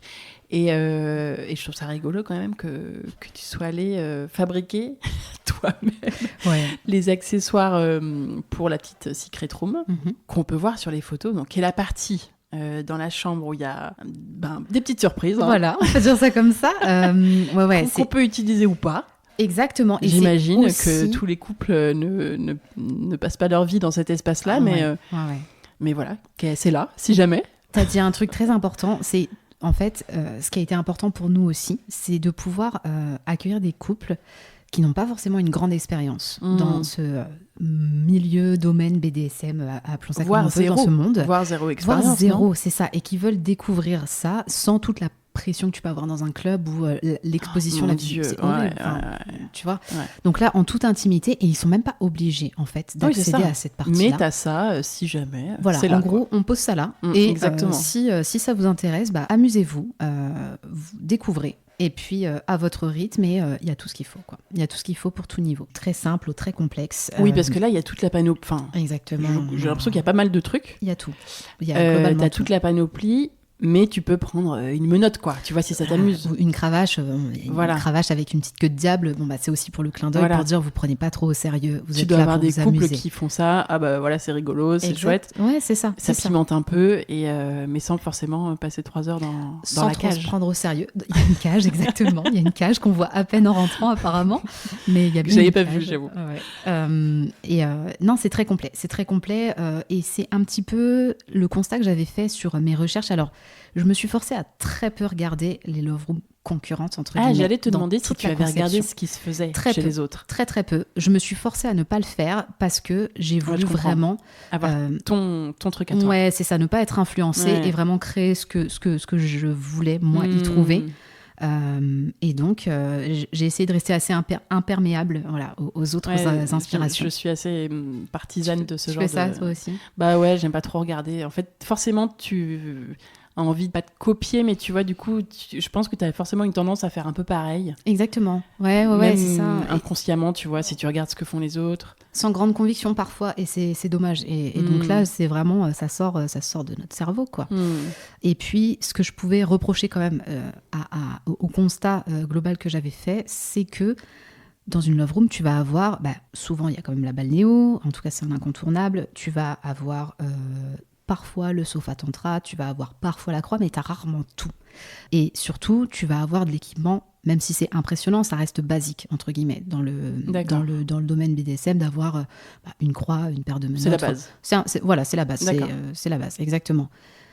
J'ai pas vu de love room, en tout cas, qui fasse pas trop glauque, qui reste accueillante, chaleureuse, et vraiment avec un côté assez haut de gamme, luxueux, avec tout ça. D'accord. Et je me suis dit, c'est Oui, ça donc aussi tu as regardé qui va un peu nous quand même différencier. ce qui existait. Ouais, un petit peu, Ok. mais en me forçant à vite couper, tu vois. T'as pas J'ai, passé des heures ouais, sur j'ai leur site ou pour clairement, voir tout ce qu'ils avaient, quoi. j'ai 3, j'en ai 3 en tête. D'accord. Voilà, j'en ai 3 et je me suis dit, ok, ça suffit largement pour te Ok. faire une impression de ce qui se passe ailleurs. Maintenant, concentre-toi sur ce que tu veux voir chez toi, quoi. Ok. Voilà. Donc, on a vraiment fait quelque chose d'ultra complet, y compris avec du mobilier qu'on ne retrouve pas ailleurs ou du mobilier ultra spécialisé qui coûte une fortune, en fait, quand tu dois tout faire, quand tu dois tout acheter, pardon. Et, une balançoire avec des grandes chaînes, par exemple. Par exemple, tu vois, d'habitude... Avec une nacelle en cuir. Ouais, c'est une balançoire, ça s'appelle un sling. Ok. Voilà, c'est une balançoire en cuir, effectivement. Et normalement, ce type de balançoire, pareil, alors, tu vois, ce type de balançoire, tu mets des points d'attache qui sont extrêmement éloignés. Parce que tu veux éviter que ça bouge. Bah, moi, au contraire, on a souhaité travailler sur ce côté assez mobile. Voilà, pour que ça reste flexible, parce qu'en plus, c'est dans un angle, donc tu n'as pas forcément énormément d'amplitude de mouvement. Oui, ça dépend où tu le mets, d'accord. Voilà. Mais normalement, ça prend énormément de place. Bon, bah, on a un espace qui est limité. Il faut qu'on trouve des solutions pour que ça prenne maximum 1 mètre carré, tu vois, d'emplacement, d'empiètement. Donc ça, vous l'avez fabriqué vous ? Alors, on a acheté la base en cuir, parce que ça, je suis pas tanneur, quoi. Oui, c'est clair. Ingérable à faire soi-même. Mais par contre, le système d'accroche, c'est ce qu'on appelle un palonnier. Donc c'est, alors pour l'expliquer simplement, c'est le bras en fait que tu accroches sur un engin de levage. C'est le genre de truc que tu vas retrouver sur de l'agricole. À quoi ça ressemble et comment on peut le fabriquer nous-mêmes. Comment ça s'appelle je suis allée voir sur des équipementiers agricoles carrément. Non mais ouais, sur de la logistique, des logisticiens. C'est marrant et tout. parce qu'il y a quand même ça, il y a quand même le truc à côté que tu as fabriqué avec un chandelier d'équitation, de saut d'obstacle. Et c'est ça en fait. Moi je suis cavalière depuis que je suis toute gamine et je me suis dit, mais c'est la même chose. C'est juste que le pilori, il y a des choses en commun. Voilà, ça coûte 500 € sur Etsy. Ouais, en fait, il prend un chandelier en bois. Voilà, alors le pilori de base, bon, bah, il fait peut-être 2 mètres 50 de haut. Bah, une chandelle d'obstacle, tu sais que c'est quand même beaucoup plus bas. On va être sur du 2 mètres maximum. En fait, c'est pas grave, on adapte. Sur un obstacle, quand tu fais du cheval, il y a les chandeliers, c'est la structure en bois ou en métal qui permet de tenir les barres pour créer un obstacle. Voilà. Et donc voilà, toi t'as pris ça sur le Bon Coin dans un vieux club. Alors ça non, et c'était très drôle parce que quand tu expliques t'es allée dans ton club. Alors je suis pas allée dans mon club, je suis allée chez un ancien fournisseur. Tu sais quand j'étais à mon compte avec mon papa pour faire de la sellerie. Ah oui. Et oui. Ah bah oui, bien sûr. En fait j'avais tous mes fournisseurs. Bah, donc oui. quand tu les appelles et que tu leur dis est-ce que vous avez un chandelier là. Bah tu dis pas, tu as expliqué. J'ai dû le dire parce qu'en fait j'avais demandé d'autres. Tu sais, des portes licoles, des portes brides et tout, pour les accrocher dessus. Pour mettre des licoles en plus. Qu'est-ce que tu veux faire ? Tu crées je dis, bah en fait, voilà le projet. Non mais trop ça drôle. Ça fait vraiment rire les gens. Parce qu'en effet, il y a des harnais. Il y a aussi, oui, il y a aussi des harnais. Alors, j'ai pas transformé un licol de cheval en harnais, quoique on pourrait essayer. Non, là pour le coup, j'ai pris. Mais t'as mis des jolis porte-licoles. Ouais, sur le pilori en fait justement pour créer des systèmes multi-attaches. Ouais. Donc, non, ça force à... Quand t'as plus de budget, t'as le temps, mais en même temps pas trop, parce qu'il faut que ça sorte de terre. Et des grandes exigences. Et un niveau d'exigence qui est très élevé, bah, t'es obligé d'être créatif. T'as pas d'autre choix. Et c'est génial parce que c'est aussi ça qui crée l'unicité du lieu et c'est ça qui crée cette ambiance et tant mieux, non, je suis contente. Je pourrais sortir un tuto comment créer son pilori maintenant, tu vois. Tu sais que ça ferait un carton sur YouTube, peut-être. Ça pourrait, peut-être. Je vais y penser. Ouais, donc en tout cas, il y a eu toute une période où tu étais en mode fabriquer mes objets SM moi-même, avec ce que j'ai sous la main et ce que je peux trouver pas cher sur le Bon Coin, quoi. Adapté, ouais. Là, alors la croix, effectivement, je suis allée la chercher à Porte de la Chapelle, dans un vide-maison. Je sais pas d'où ça venait. Peut-être un trop ancien drôle. club Et quand tu viens acheter ta croix... Bonjour, je viens pour la croix. Mais le gars savait pas trop ce qu'il vendait en fait. Qu'est-ce qu'il y a eu d'autre On a fait les moulures nous-mêmes. Oui, tu m'as dit. On a un beau mur en moulure qui viennent de moulure bordelaise. Mais c'est rigolo parce que ça fait 2 fois qu'on parle de cette entreprise-là. Ouais, puis à court intervalle. Oui, parce que c'est dans l'épisode qui vient de sortir avec Romy qui est à Bordeaux et qui m'a parlé de la moulure bordelaise. Et voilà, tu m'en reparles aujourd'hui. Magnifique. C'est des moulures en bois. Ouais, on est sur du bois. Alors, j'ai un doute, je sais plus si c'est bois massif ou pas, mais en tout cas, on en voyait assez peu dans le commerce grand public il y a quelques années. Maintenant, c'est plus répandu, je pense. Ouais, parce que... T'en as même chez Leroy Merlin, partout, tu vois. Bah voilà, moi je pensais... On a beaucoup acheté de matériaux chez Leroy Merlin. Pour moi, ce sont vraiment les meilleurs pour toute la maison. Disons que tu as tout au même endroit, c'est quali, excellent rapport qualité-prix. Exactement, tu les trouves à peu près partout. Nous, on en a 2 à proximité ici, donc trop pratique. L'artisan, il en a un à côté de chez lui. Enfin, ça parle à tout le monde, quoi. Tu vois, puis c'est vraiment des références. Ah oui. T'as du conseil. Ouais, puis vraiment, c'est très bien. Pour moi, c'est vraiment le meilleur magasin de bricolage. Mais on en voyait assez peu encore, en tout cas, même chez Leroy. Donc, des moulures, ouais, on parle des moulures. Donc, je les ai commandées. En fait, j'ai fait mes recherches sur Internet.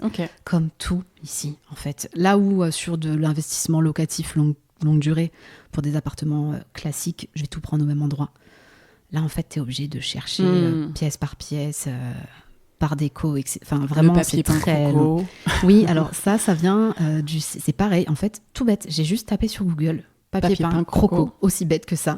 Et donc, on l'a commandé sur le site de Graham & Brown. Ok. Donc, je connaissais pas. Mais écoute, ils font des papiers peints assez sympas. Et je crois qu'on était à 25 € le rouleau. Ah oui, pas cher. C'est très correct. Ouais, très, très correct pour l'originalité que ça apporte. Allons-y sur les bonnes adresses, du coup. Est-ce que tu en as d'autres à partager ? Alors, la peinture. Si tu regardes, c'est un noir... c'est pas un noir pur. On a voulu un noir assez lumineux avec une finition velours. Ça, c'était pour moi...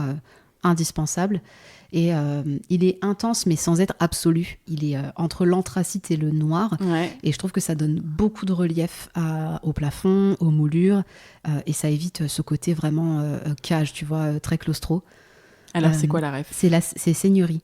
D'accord. C'est des peintures, il n'y a que là-bas que tu trouves cette teinte dans cette finition. Elle est hyper facile à travailler et vraiment elle est très couvrante, elle est bien lessivable. Ça a été un énorme coup de cœur, cette peinture. Je la recommande à tout le monde. Elle s'appelle comment, la couleur ? Tu te rappelles ? Non, je sais plus. Il faudrait que je trouve... Non, alors c'est pour ça, là j'ai réussi à retrouver le nom. Et mais alors, la teinte... En tout cas, c'est une teinte chez Seigneurie. Ouais. Tu me diras si tu retrouves. Tu l'as que là-bas. Oui, je sais que j'ai un pot, en fait, des fonds de pot, mais bon, pour les petites retouches, c'est parfait. Ah, tu me diras si tu retrouves la couleur. Ouais, le sauna est très bien. Ah oui, ton sauna qui est à côté du jacuzzi. Ouais. Alors, on a pris un sauna infrarouge. Je voulais pas un poêle traditionnel avec les charbons, tu sais, que tu arroses. Tout le monde sait pas le faire. Il y a des risques de brûlure. Voilà, pas pratique. Donc là, ils appuient sur un bouton, le cycle de chauffe se lance. En tout cas, c'est un sauna Snow, S-N-O tréma. D'accord. C'est vraiment une référence sur les saunas infrarouges. Et on l'a eu sur saunabienêtre. Quelque chose FR ou .com. D'accord. Donc j'ai beaucoup passé de commandes en ligne. De toute façon, j'imagine. Quand t'as pas le camion, tu vas pas aller chercher ton sauna. Exactement. Et ça, tu m'as dit, c'était un budget 1 000 € à peu près ? 1 000 €, ouais, c'est ça. Donc t'as vraiment des entrées de prix qui sont très correctes. J'ai fait exprès de prendre un tout petit modèle pour pas bloquer la circulation. Pour moi, la circulation est très importante près de l'entrée. Dans l'espace. Ouais, c'est ça, c'est près de l'entrée. La balnéo, je vais pas la conseiller parce que c'est une catastrophe. Ça, s'il y a... Peut-être que tu avais prévu de me poser la question, mais est-ce qu'il y a des choses que je changerais ou que je ferais différemment ? Oui, j'ai tout à fait cette question, en effet, dans ma liste. Bon, je peux te répondre maintenant sur ça. La balnéo, ne prenez pas de modèle à moins de 4 000 €. Et ne prenez pas de modèle en acrylique, tout simple et tout. L'idéal, c'est vraiment... Alors, quand c'est possible, céramique encastrée, en fait. Encastrée, pas sur pied. Parce que là, la structure, c'est une structure autoportante. Et en fait, au moindre... Tu les perçois pas forcément, mais la moindre vibration, le poids du corps des personnes qui y rentrent, tout ça, ça fait des micro-mouvements. D'accord. Qui vont en fait venir atteindre ton joint de silicone ou qui vont bouger au niveau de la pompe, la moindre goutte d'eau. Enfin, c'est un enfer. D'accord. C'est un enfer. On passe notre temps à réparer la pompe. J'ai remplacé la pompe, tu vois. D'accord. Oui, alors qu'elle a 2 ans, quoi. 2 ans. Ouais. Il a 2 ans, comme par hasard, c'est la durée de la garantie. C'est toujours comme ça. Évidemment. Voilà. 2 ans et 1 mois. Mais en tout cas, prenez une balnéo, surtout avec des pompes Whirlpool, par exemple, parce que ce sont des produits coordonnables ou adaptables, jacuzzi, balnéo. Déjà, ça vous permet de faire le switch et d'acheter en pièces détachées. Voilà. Ok, très bon conseil pour les intéressés. Ouais, et puis une balnéo, ça s'installe très facilement chez soi. On ne voulait pas de jacuzzi, alors déjà pour la réglementation... Oui, j'ai dit jacuzzi, mais j'y connais rien. C'est quoi là? Alors, la différence, un jacuzzi, c'est une cuve. Hein. Bon, c'est une cuve, mais que l'on remplit, qu'on va vidanger de temps en temps. D'accord. Une balnéo, c'est une baignoire. Donc, ça se vide à chaque utilisation. Ça veut dire, en termes d'hygiène, tu peux la désinfecter à chaque utilisation. Ouais. Moi, c'était condition sine qua non. Et puis surtout, un jacuzzi, surtout quand tu es sur de l'hébergement, tu es normalement tenu à avoir un registre. Ouais, un registre comme... De qui va dedans ? Non, en fait, un relevé... On t'imagine la liste. Alors Non, en fait, tu dois tenir un relevé de température quasi quotidien. Et en fait, alors, je ne sais pas si c'est toujours le cas, mais au moment où on a ouvert, il y a l'agence régionale de santé qui faisait souvent le tour des annonces immobilières. D'accord. Voilà. Et quand il y avait écrit jacuzzi, bon, il y a des petits, il peut y avoir des petits contrôles. Ouais. Ah ouais, d'accord. Compliqué. Donc non, c'est très encadré, très réglementé. Le jacuzzi sur de l'hébergement ouvert au public. D'accord. Oui, en même temps, on comprend. Et oui, tant mieux. Alors, j'ai adoré sur l'immeuble, donc le précédent chantier, les cuisines complètes déjà équipées de chez Castorama. Ok. Par contre, là, c'est une cuisine que j'ai composée moi-même. On n'est pas du tout sur un modèle déjà tout fait. Donc, j'ai choisi vraiment tous les modules. Il fallait que ça rentre. Je la voulais la moins visible possible. Donc, on est vraiment sur du noir mat, velours, enfin quasiment comme la peinture velours. Je la reprendrai pas là-bas. Voilà. Parce que déjà, truc tout bête, mais les caissons de l'intérieur est blanc. Ah oui. Tu vois, donc si les portes sont pas parfaitement ajustées, très bien vite réglées, tu vois vite le ray blanc. Et bon, je suis un petit peu psychorigide, donc tout ça, c'est le genre de détail qui peut me gêner. Elle a été assez compliquée à monter. Donc plutôt Leroy sur de la cuisine grand public ou SoCook, ils sont excellents. Sur d'autres chantiers, je les ai déjà employés. Ah oui, donc très intéressant. Le dernier truc intéressant, si vous avez des miroirs sur mesure à faire réaliser, on les a fait sur le site Découvert, donc c'est vermiroir.com. Et ça nous a permis en fait de pré-percer, de demander le pré-perçage des miroirs parce qu'on les a inclinés. Ah oui, d'accord. Ouais, en fait, il y en a un qu'on a incliné face au lit et donc avec des tiges filetées, des tiges métal pour faire contrepoids. C'était indispensable parce que sinon, le miroir est trop haut, les gens se voient pas quand ils sont dans le lit. Donc, on a dû calculer l'angle. Et, oh là là, les petits détails auxquels il faut penser. On n'y pense pas. Hein, non, on n'y pense pas. Tu as raison. Ouais. Et au niveau de déco, on en a un petit peu parlé déjà, mais comment vous avez terminé cet endroit du coup au niveau de la décoration T'as toujours des achats de dernière minute, surtout quand tu veux une expérience all-inclusive entre guillemets pour les voyageurs. Tu dois penser à tous les moindres détails, un milliard de petites choses, jusqu'au coton-tige quoi, entre guillemets. Donc non, les bougies LED, il y a les bougies LED, il y a les petites statuettes, il y a les petits clins d'œil, il y a très peu de bibelots. J'aime pas les tout petits bibelots. Je trouve que ça sert pas à grand chose, mais t'en as quelques-uns bien choisis. Il y a peu de mobilier où poser des bibelots en fait. Aussi, voilà, il y a peu de rangement si tu regardes bien. Je voulais vraiment mettre en avant les murs, le lieu, et en fait on vient pas pour s'installer. Non, oui. Surtout si ton client type entre guillemets c'est une nuit. Ouais, c'est t'as pas besoin d'avoir des armoires. Exactement. Il y a une penderie ouverte, très très fine, voilà, avec un porte-bagages. En fait, l'enjeu ça a été de donner l'impression que c'est très quali, que ça coûte cher, mais sans que ça nous ait coûté cher. Donc il y a pas mal de discount en fait dans les, tu vois, de discounters ou quoi dans les tout petits objets de déco. Sinon c'est surtout sur la literie par exemple, j'ai pas transigé. J'imagine. C'est un gros budget, il faut pas le sous-estimer. On a tendance à le faire. Sur de la location longue durée, ça pardonne. Sur de la courte durée, non. Surtout sur une love room, j'ai envie de dire. En plus, on a tous des sensibilités différentes pour la qualité d'un matelas. Donc là, il a fallu trouver un matelas. Emma, franchement, c'est le meilleur. Et j'ai rajouté un surmatelas en plumet duvet.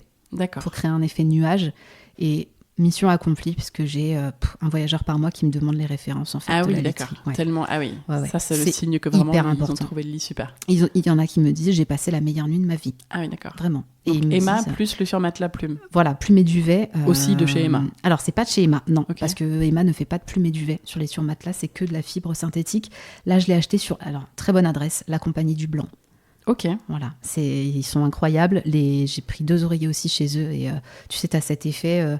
Moi, j'ai en tête vraiment l'image du nuage Kinder, tu sais, la pub, les barres de chocolat Kinder. Ouais, ça je vois, mais il y avait une vieille pub où en fait il se love dans un nuage comme ça, et ça fait vraiment cette sensation-là, voilà, très, très enveloppant. Donc non, on dort très bien et ça, je suis très contente. Et niveau artisan, j'ai 3 recommandations. Donc le premier, c'est c'est l'entreprise que j'ai fait intervenir pour terminer en fait le chantier, une fois qu'on avait eu l'abandon de chantier du premier. Il a bien voulu reprendre, parce que ça, c'est pas évident à trouver quelqu'un qui veut bien reprendre un truc en cours. Ça peut être bloquant pour beaucoup d'artisans, et en fait là, il a su intervenir très ponctuellement sur les besoins qu'il y avait, et en plus, il est tout corps d'état.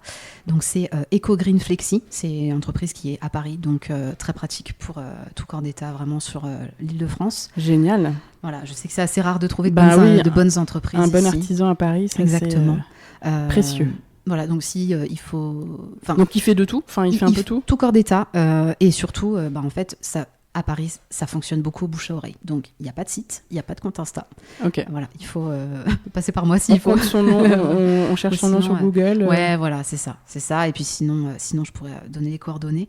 L'autre que j'aimerais mentionner, c'est Gazperf. C'est en fait, quand je vous parlais de la balnéo, où il ne faut pas hésiter à prendre de la qualité, en fait, c'est l'artisan qui est chauffagiste de base. Donc, Jérémy qui est chauffagiste, plombier, et en fait, c'est lui qui me répare tout le temps la balnéo.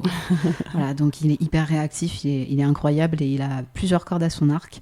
Et la troisième personne, c'est la personne qui m'a fait le shooting photo de la Love Room. Parce qu'un autre conseil, conseil business, c'est investissez dans de bonnes photos. Clairement. Voilà, bonnes photos. Et c'est Caléo, Laure, Caléo. Et elle, par contre, elle a sa page Insta. Donc Caléo Photo, je crois. Ok, vous allez avec un C. Avec un K. Avec un K. Ouais. Caléo Photo. Et bien, super. Voilà. Eh bien, merci beaucoup. Voilà. Les trois que je recommande. Parfait. Bon, on est sur la fin de mes questions. Mais j'ai des questions importantes maintenant pour résumer un peu toute ton expérience de travaux. Déjà, tu vois, tout à l'heure, on en a un peu parlé, mais c'était quand on parlait du début du chantier et comment tu envisageais le chantier. Une fois que tu as terminé cette rénovation, pour toi, quelles sont les différences entre un chantier classique, expérience que tu connais aussi, et un chantier vraiment de rénovation, de création de Love Room? Alors, je pense que je vais un petit peu me répéter, mais j'insiste sur ce point, c'est l'impression qu'a le voyageur quand il rentre tout de suite. C'est important de créer le coup de cœur sur de la location classique, mais ça l'est encore plus dans une Love Room. Tout a été pensé dans les moindres détails, et alors... Les idées peuvent venir au fur et à mesure, mais je pense qu'il faut déjà un projet avec une bonne base de départ où il faut avoir mûri, réfléchi le projet en amont. Tu peux pas partir à l'aveugle sur ce type de rénovation, ne serait-ce que l'implantation électrique, par exemple. Après, tu dois tout changer, c'est un enfer, tu vois, tu perds vachement de temps. Et puis, c'est ce que je te disais tout à l'heure, pour moi, l'artisan... alors, il peut être force de proposition sur le plan technique, mais par contre, l'esthétique, c'est toi qui la cadre, c'est toi qui dois C'est toi qui dois le driver là-dessus. Tu dois avoir une idée assez précise de ce que tu veux faire, sinon c'est trop laisse pas place au hasard. Trop ou à la prise de décision hasardeuse, quoi. Ouais, c'est ça. Après, tu peux changer d'avis, mais un conseil sur un chantier, attention, tout changement d'avis coûte de l'argent sur un chantier. Ah oui. Ouais, je le dis toujours à mes clients. Tu as raison de le répéter. Voilà, on ne mesure pas, nous, en tant que client final. C'est très facile de changer d'avis, mais attention à ce que ça implique derrière. Il faut suivre financièrement et il ne faut pas se crisper si l'artisan dit il y aura des TS, quoi, des travaux supplémentaires facturés. Ouais. Quel serait ton conseil à ceux qui voudraient se lancer dans la création d'une Love Room au niveau de travaux? Ne prenez pas du pas cher. Vraiment, ne prenez pas les premiers prix parce que vos matériaux vont être énormément sollicités, bien plus qu'en location classique. Bien plus. Mais après, que ce soit les murs, la qualité de votre peinture, le sol, on est parti sur un contre-collé, par exemple. Je ne vais pas mettre du stratifié. C'est un beau parquet. Ouais, voilà. Il est hyper facile à poser en plus, mais tu vois que c'est du chêne. Tu vois, c'est pas du plastique. Et ça compte. Ça compte. L'œil de votre voyageur va pas forcément s'en rendre compte, mais dans l'ambiance globale, ça compte. C'est ça, exactement, en fait. Faites attention à vos finitions. C'est encore plus important que dans une rénovation classique. Et pensez parcours global. Ne pas penser les pièces une par une, mais vraiment avoir une harmonie dans l'ensemble. Parce que si c'est trop dissonant, ça bloque. Il faut un fil conducteur, comme dans un intérieur classique. C'est ça, mais encore plus, je pense, dans une expérience courte durée, je pense. Et d'un point de vue business, quel serait ton conseil pour ceux toujours qui voudraient se lancer dans le projet Love Room? Surtout là sur les Love Room, mais dans le business en général, ne pas partir sur un prix trop bas. À la nuitée, tu veux dire? À la nuitée. Parce que pour deux raisons. La première, c'est que déjà, vous allez être obligé. Non, j'ai trois raisons en fait.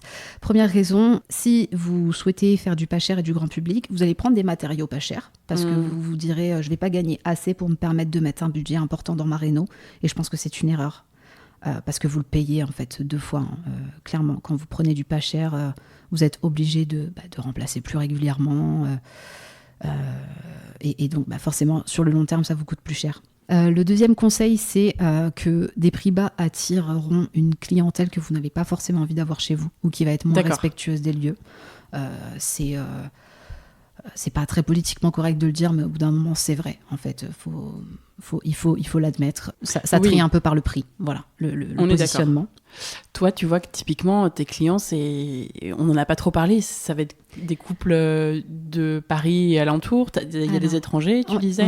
On a la proximité d'un aéroport international fait qu'on a une clientèle étrangère assez importante. On est entre 20 et 30% de clientèle étrangère. En même temps, t'es à Paris, donc c'est une région assez touristique. Mais sur de la Love Room, c'est beaucoup. C'est beaucoup. Okay. C'est beaucoup parce que, encore une fois, c'est un thème qui n'est pas forcément très populaire ou très démocratisé dans l'ensemble des pays. En France, on est quand même assez ouvert d'esprit. Ouais, c'est ça. Donc, imagine... Ils disent, ah oui, c'est les Français, ils sont tellement chauds lapins, les Français. Exactement, je n'osais pas le dire. Tu vois, mais on a cette réputation. Il y a des Love Room, c'est génial, go. Voilà, donc ils vont savoir faire. En plus, on va à Paris, la ville de l'amour. Exactement. Là, pour la Saint-Valentin, tu dois être surbookée, non? Alors, tu vas rire, la Saint-Valentin, et libre. Alors que je veux... Non, pas jamais, je pense. Non, mais t'as quand même des clients, enfin des gens qui t'appellent 2 jours avant. Oui, bonjour, est-ce que c'est libre? Non. Trop mignon. Alors, oui, et non. Mais non, il faut s'y prendre... tu vois, la Saint-Valentin de l'année dernière, ça a été loué 8 mois à l'avance. Ah ouais, d'accord. Par des Anglais, par des étrangers qui venaient Valentine's Day, tu vois, sur 3 jours. Ouais. Donc, des couples. Oui, pardon. Donc, c'est toujours évidemment des couples. Oui. Mais il y a des locaux, enfin, tu vois, des gens qui habitent à Paris qui viennent une nuit comme ça. C'est ce que je te disais tout à l'heure sur le staycation, tu vois. C'est vraiment cet esprit-là de je pars à proximité de chez moi, mais je voyage en même temps. Donc ça, tu le vois, qu'il y a vraiment des gens qui sont à côté, quoi. J'ai une grosse clientèle locale et nationale. On a une clientèle vraiment internationale hors Europe. Ce sont souvent ceux qui réservent le plus longtemps à l'avance. Et puis de toute l'Europe, hein. Je crois qu'on a accueilli... j'ai fait les stats il n'y a pas très très longtemps, entre 50 et 60 nationalités différentes. Oh, c'est énorme. C'est énorme. En 2 ans Ouais, 1 an et demi. Donc c'est vraiment... Ah ouais, c'est fou. C'est Paris. Oui. Bah oui, Paris, ça attire, donc forcément... C'est aussi un bon choix de ville pour une Love Room. Oui, stratégiquement parlant. avec toutes les contraintes que ça implique, hein, il faut un budget assez important, plus important à Paris qu'en région. Bien connaître la réglementation, parce qu'on ne fait pas ce qu'on veut où on veut. Et surtout, en fait, même Paris, petite couronne, c'est la petite couronne, hein, donc forcément, département 94, alors, il n'y a pas le mécanisme de compensation qu'on a évoqué tout à l'heure, mais tu as quand même des démarches à faire sur le changement d'usage, etc. D'accord. C'est réglementé et encadré. Bien plus que dans le reste de la France. Et tu m'as dit, c'est assez rigolo, que tu n'avais pas forcément, comme on pourrait, c'est vrai, le penser, des clients couples, comment tu m'as dit, non officiels? Non légitimes. Non. Ouais, on peut le dire de cette manière. Ouais, on a énormément de couples qui viennent pour se retrouver. C'est vraiment c'est la quasi-unanimité de nos clients. Vraiment... je pense que je sais pas, je peux pas donner de stats, hein, je vis pas avec eux, mais oui, mais tu le vois toi quand parce que tu leur parles, c'est ça? C'est ça, le message de présentation. Bonjour, je viens pour faire une surprise à ma chérie. On fête nos 2 ans de mariage. Voilà, on est vraiment sur des. Tu sens jamais que c'est le truc un peu, on peut être discret. Merci. Ouais, c'est beaucoup plus rare. C'est beaucoup plus rare, ouais. C'est rigolo. Donc, parce que c'est très paradoxal. C'est vrai que tu pourrais penser à ça. Et non, pas du tout en fait. C'est des couples qui viennent se retrouver, c'est trop bien. Beaucoup. Ou qui viennent se redécouvrir ou tester cette expérience ensemble pour une première fois. Et on est très honorés quand on voit... on a eu des clients européens. Alors européens, j'ai plus de nationalité en tête, mais qui sont venus passer leur lune de miel. Trop chou. C'est génial, tu vois. Enfin, pour nous, c'est un honneur. C'est vrai que c'est une très bonne cible pour toi parce qu'ils ont du budget du coup, parce qu'ils se font un beau voyage. Exactement. Et ils sont venus plusieurs jours du coup. Ah ils peuvent rester jusqu'à 5 jours dans ces cas-là. Ah ouais. Donc c'est génial parce que tu fais une semaine à Paris dans une Love Room. C'est ça, puis dès que tu apportes en plus de l'info, tu vois, surtout pour les clients étrangers qui veulent visiter, en 5 jours tu visites, hein, tu passes pas ton temps ici. On a créé un guide Paris Sexy. Donc, tu as le guide Paris classique et on a le Paris sexy. Donc, je vais faire des recommandations pour aller au Crazy Horse, par exemple. Ah ouais, trop sympa, d'accord, c'est marrant. Ouais. Donc, pour moi, tout ça, ça compte aussi dans l'expérience voyageur. D'accord. Non, on a tout traduit en anglais dès le départ. Il faut savoir parler anglais. Autre conseil business, savoir parler anglais si vous ouvrez une Love Room D'accord. À proximité d'une grande ville, en tout cas. Bon, et en tout cas, si je reprends ce que tu disais au début, c'est peut-être partir plutôt sur un positionnement haut de gamme pour s'éviter le glissement, c'est vrai, possible vers la chambre de passe, quoi. Enfin, ouais, tu vois, c'est ça, c'est très, très vite en fait. pour être sûr, pas de doute, quoi. Tu me disais aussi que tu prenais pas les réservations pour le soir même, ce genre de truc. Par exemple. Alors moi, c'est parce qu'il y a pas mal d'étapes avant réservation. Enfin, t'as beaucoup de vérifications. C'est ça. Moi, je vérifie. Je demande à ce que nos voyageurs remplissent un formulaire. Et puis surtout, il y a un règlement intérieur qui est assez important. Ça reste un immeuble avec des voisins, donc il est hors de question. Il faut mettre en place plein de choses. Hors de question que les voyageurs dérangent les voisins. Et donc, je préfère éviter qu'ils prennent des réservations de dernière minute. En tout cas, j'aime pas. Parce que déjà, de base, les voyageurs ne lisent pas, ou très peu. Si en plus, ils n'ont pas le temps de le faire. Les papiers, quand on arrive là, personne lit ça. Exactement. Et puis oui, je choisis soigneusement mes plateformes de réservation. Je liste pas partout. Voilà, d'accord. Donc, tu te mets où? Airbnb. Vous pouvez me trouver aussi sur Love & Spa. Et puis surtout, je vous encourage en tout cas, si vous souhaitez ouvrir une Love Room, à créer votre site internet, à développer vos réseaux sociaux rapidement pour rediriger et capter le plus de clients possible via ce biais, parce que ça améliore votre marge. Ok. Sur la question du budget, à combien tu étais à la fin des travaux, du coup, en termes de budget de travaux? Alors là où on avait prévu 30 000, on a terminé avec une plus-value de 10 000 euros sur les travaux. À 40 000 à rajouter en fait, hors mobilier, hors accessoires. Donc quasiment 30% de plus que le budget prévu initialement. D'accord. Mais donc, 40 000 euros de budget au lieu de 30 000. Ouais, mais en ayant fait beaucoup de choses nous-mêmes. Ouais, c'est ça. Donc ça veut dire qu'il manquait pas mal de matériel. Et sinon, il y a tous les frais cachés. Ça, c'est ce qui te plombe le plus. Ah ouais. Tous les frais d'exploitation, tu as le crédit à payer même pendant le différé, les charges de copro, les intérêts emprunteurs. Donc là, j'ai fait le calcul, on était à 15 000 euros de frais d'exploitation, de non-exploitation plutôt. Ouais. Donc tu vois, même supérieur au montant de la plus-value travaux, quoi. Ok. Ouais. Et au niveau de la rentabilité, je voulais parler de ce sujet qui est hyper intéressant parce que on m'a dit, je sais pas pourquoi j'ai cette idée, que les projets Love Room, ça fait partie peut-être même des plus intéressants en termes de rentabilité pour des investisseurs immobiliers. Est-ce que tu confirmes, par rapport à ton expérience d'immeubles et d'appartements classiques en tout cas? Oui. Alors, sur la location longue durée, donc c'est différent. Par rapport même à une location courte durée classique, tu vois, je pense que c'est plus rentable aussi. Qu'est-ce que t'en penses, toi, de tout ça? C'est vrai. Quel est ton retour d'expérience? C'est complètement vrai. D'accord. C'est vraiment le genre de projet qui est très rentable. Ouais, c'est beaucoup plus rentable. On parle de... alors, si tu fais bien les choses déjà en investissement locatif sur du classique, long terme, donc si tu loues déjà bien, avec des stratégies qui peuvent être à haut rendement, là, on est sur du x3, je pense, en moyenne, en rendement brut. Et puis, c'est valable pas uniquement pour les love rooms, mais pour le logement insolite en général, je pense. D'accord. Voilà, les expériences assez immersives. Je pense que les gens sont aujourd'hui, les voyageurs en recherche d'expérience plus que d'un logement. Voilà, ils veulent une expérience, ils veulent le full package. Voyager, pas d'accord. Se rendre quelque part. Toi, ta conclusion de cette expérience-là de réno et d'investissement en tant qu'investisseuse IMO, c'est super bon? Oui, mais c'est un super investissement. Vraiment, si vous souhaitez dynamiser un portefeuille immobilier, n'hésitez pas à le faire. Entourez-vous des bonnes personnes pour le faire, que ce soit vos artisans ou sur la vie ensuite de l'investissement, donc tout ce qui est gestion quotidienne. Passez par une conciergerie si vous le souhaitez. C'est pas le cas pour moi, mais je comprends que des investisseurs qui soient un peu loin ou qui aient un job et qui ne soient pas investisseurs à plein temps ou entrepreneurs, vous n'ayez pas le temps. Donc en fait, déléguez aux bonnes personnes, entourez-vous bien. Et puis, mais tu recommandes, quoi. Ouais, complètement. Et c'est quelque chose que tu referais? Alors là, la Love Room est à vendre, donc pas forcément. C'est ce que tu m'as dit tout à l'heure. Ouais, la Love Room est en vente, donc si des auditeurs s'il y a des intéressés sérieux investisseurs sur un projet déjà lancé, du coup. Oui, c'est ça, qui tourne en vitesse de croisière. Là, il y a rien à faire. Tout a déjà été fait. Ok. Voilà. Attention, si tu trouves quelqu'un, je prends une commission. Je plaisante. C'est quoi la suite pour toi, du coup? Est-ce que tu as envie de refaire une autre Love Room quelque part? Je pense pas à court terme. Voilà, si je vends celle-ci, c'est pour focus sur ma boîte de conseil que j'ai en parallèle de la Love Room. Sur l'investissement immobilier? Ouais, exactement. C'est ça. C'est du conseil en gestion et en stratégie immobilière, que je vais développer à 100%. Il y a un projet un peu plus digital sur cette boîte-là. Donc c'est sur ça que je vais. Donc pas d'investissement autre à court terme dans l'immobilier pour toi? À très court terme, non, mais je pense que dans un an, je vais voir la banque. Ok, ouais. ça marche. Oui. Ah oui. Tu l'as dans le sang. Ça paraît loin. Ça paraît loin quand on a mis ça. Ah oui, ça va vite arriver.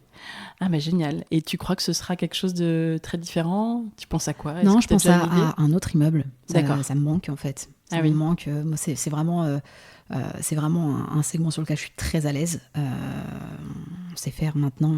Mais un petit immeuble, ce serait bien. Ok. Ce serait bien. Génial. Et ton mec, il est toujours chaud, il te suit dans tes aventures. Oui. Il est content de la Love Room finalement. Il avait un peu peur à un moment, mais là c'est bon, il est convaincu. Je pense que ça rassure en fait. Ça rassure quand tu vois que ça tourne, ça fonctionne, que les retours sont toujours aussi bons parce que, enfin voilà, il faut tenir dans la durée, être résilient, vraiment prendre en compte les avis voyageurs, pas tous, parce qu'il y en a qui sont pas pertinents ou pas très très utiles. Oui, il faut arriver à faire le tri. Exactement, c'est ça. C'est extrayer vraiment ce qui apportera de la valeur à votre business et à votre bien sur le long terme et qui est vraiment pertinent. C'est ça, il faut bien trier. Mais non, dès que je lui présente un autre immeuble ou que je lui dis on y va quoi. Génial. Bon, écoute, merci beaucoup pour ton retour. J'ai 10 toutes petites questions pour terminer. Okay. Rénover un appartement ou une love room? Ou un immeuble ou une love room, on va dire. Un immeuble, parce que dans un immeuble, tu peux faire plein de love rooms, si tu veux. Exactement, tu peux faire 10 love rooms. Mixer, alors là, exactement. C'est génial. Archi ou maître d'œuvre? Ça dépend le projet. L'archi, si j'ai pas le choix, sinon j'essaye de m'en passer au plus possible. Et en fait, la casquette de maître d'œuvre, je l'ai. Donc, Faire faire ou faire soi-même? L'investisseuse que je suis dirait faire faire. Si vous pouvez faire faire, si le budget le permet, faites faire, clairement. Gagnez du temps et allez développer vos autres compétences ailleurs pour gagner sur un autre tableau. Parquet ou carrelage? Parquet, 100%. Cuisine ou salle de bain? Salle de bain. Peinture ou papier peint? Il y a il y a pas mal de papier peint. Là, il y en a quasiment partout. Ouais. Le fameux croco. Tu peux dire les deux si tu veux. Franchement, j'aime les deux, c'est dur. Ça dépendrait de l'usage et puis ça dépendra... c'est trop dur. J'avoue que c'est automatique sur les autres questions, mais là... Ancien ou contemporain? Ancien. Finition parfaite ou esprit ou habit? Ça dépend le projet, encore une fois. Je vais tolérer chez moi vraiment du à finir, par contre, parfait sur l'investissement, quoi. Heureusement que c'est fini, ou à quand le prochain? À quand le prochain? Qui aimerais-tu entendre sur ce podcast après toi? Alors, Lucas Rénov, si on reste sur la location courte durée insolite. Dans un immeuble de 5 logements insolites, je crois. Donc, tu vas voir appartement Prison Break, appartement Peaky Blinders. Moi, j'adore cette série, c'est une de mes préférées. Donc, je suis attentivement. Et sinon, sur de la réno beaucoup plus classique, j'aime beaucoup l'Oustallé Provença. Je la trouve très solaire. Je ne connais pas, génial. Je vais regarder tout ça. Ouais, elle est dans le sud. C'est maison typique provençale et elle a très bon goût et elle est très agréable à écouter. Elle est très solaire, je trouve. Ah génial. Écoute, je vais regarder tout ça. Merci beaucoup. Et puis merci tout court pour ton témoignage aujourd'hui. Je suis trop contente. Franchement, ça fait tellement de temps que je me dis j'aimerais trop faire une love room un jour. Merci pour tout ce partage parce que c'est des témoignages qui sont pas évidents à trouver. En fait, je le faisais pas parce que j'étais là, mais qui je vais aller voir? Je ne connais personne, tu vois. Et donc quand tu m'as fait ton message, vraiment, j'étais là, une love room. Non, mais merci à toi pour l'invitation. C'est un plaisir. C'est un plaisir de pouvoir transmettre tout ça. Et puis parce que c'est hyper intéressant. Et puis c'est des projets hyper originaux. Enfin, tu vois, qu'on pense pas forcément au premier abord quand on se dit je vais essayer d'investir dans l'immobilier. Quand tu te présentes et que tu dis j'ai une love room, déjà une fois sur deux on te dit c'est quoi, on te demande ce que c'est et puis sinon on éclate de rire. C'est vrai que ça fait sourire, quoi. Pas pour se moquer, mais par surprise. Mais d'accord, mais sauf que quand tu parles de la rentabilité, là, les gens ils sont là. Ah, d'accord. Là on redevient très sérieux, exactement. Non, mais donc clairement. Si ça a pu faire découvrir un peu l'envers du décor à des personnes que ça peut intéresser, En tout cas, c'était trop intéressant et chouette de faire un peu un pas de côté, quoi, avec toi dans cet épisode. Merci beaucoup. Pour parler d'un projet qui change un peu des maisons et des appartements de mes épisodes habituels. Et puis aussi d'investissement immobilier, c'est toujours intéressant et on en parle au final assez peu sur le podcast. À tous ceux qui écoutent, si jamais vous avez envie de réserver aussi, tout simplement, la Love Room de Chloé, donc tout près de Paris, faut taper Velvet and Leather, c'est ça, sur Insta. Ça, c'est le nom de la Love Room. Sur Google. Le compte Insta, c'est fancy .rental.loveroom. Ok. Et par contre, allez sinon directement sur le site internet. Il y a un site internet qu'on a développé qui est très complet. C'est tout attaché, fancyrental.fr. Ok, parfait. Au-delà de ça, en plus, il y a la visite de la Love Room et du coup, il y a les avant-après des travaux sur lechantier-podcast.fr comme d'habitude. Et puis, si on a envie de te poser des questions sur le sujet, l'investissement immobilier, etc., j'imagine qu'on peut te faire un petit message aussi sur Insta à ce sujet-là. Alors, si c'est pour réserver effectivement sur le compte de la Love Room, si c'est pour si c'est pour poser des questions plus typées investissement et accompagnement, contactez-moi sur les codes de l'IMO. Tu as un autre compte, très bien, je taguerai les deux. Les codes de l'IMO, parfait. Merci encore pour tout, Chloé. Merci infiniment, Anne. Et à très vite, et puis on va y aller parce qu'il y a des clients qui arrivent dans une demi-heure, je crois. Merci. Salut, à bientôt. Et voilà, c'est déjà la fin de cet épisode très spécial. J'espère qu'il vous a plu. Il changeait un petit peu des épisodes habituels. Et que vous avez noté surtout plein de bons conseils, travaux et déco. Si vous aimez le chantier, vous pouvez laisser 5 étoiles et votre avis en quelques mots sur Apple Podcast ou Spotify. C'est super rapide et moi ça m'aide vraiment énormément à faire connaître le podcast. Vous pouvez aussi tout simplement parler du podcast à un ami qui se lance dans des travaux et à qui il sera certainement utile.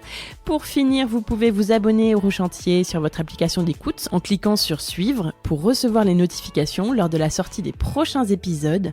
Vous pouvez aussi écouter ou réécouter les épisodes déjà disponibles. Il y en a une centaine dans lesquels vous trouverez 1000 conseils, retours d'expérience et bonnes adresses pour vos projets travaux. Rendez-vous sur lechantier-podcast.fr pour visiter en photo les lieux des épisodes et voir les avant-après des travaux. Enfin, vous pouvez maintenant commander le livre du chantier sur le site du podcast ou l'acheter bien sûr en librairie. Ce livre sorti chez Flammarion en octobre dernier qui complète à merveille les épisodes avec les meilleurs conseils et témoignages du podcast réunis dans 10 chapitres écrits comme un vrai guide pour mettre toutes les chances de votre côté pour réussir votre chantier. C'est aussi le parfait cadeau à offrir à quiconque se lance dans des travaux ou aime tout simplement la déco, pour votre Valentin ou votre Valentine par exemple. En attendant, je vous dis à très bientôt pour un nouvel épisode du chantier, à écouter en peignant les murs ou en décollant votre papier peint. À très vite.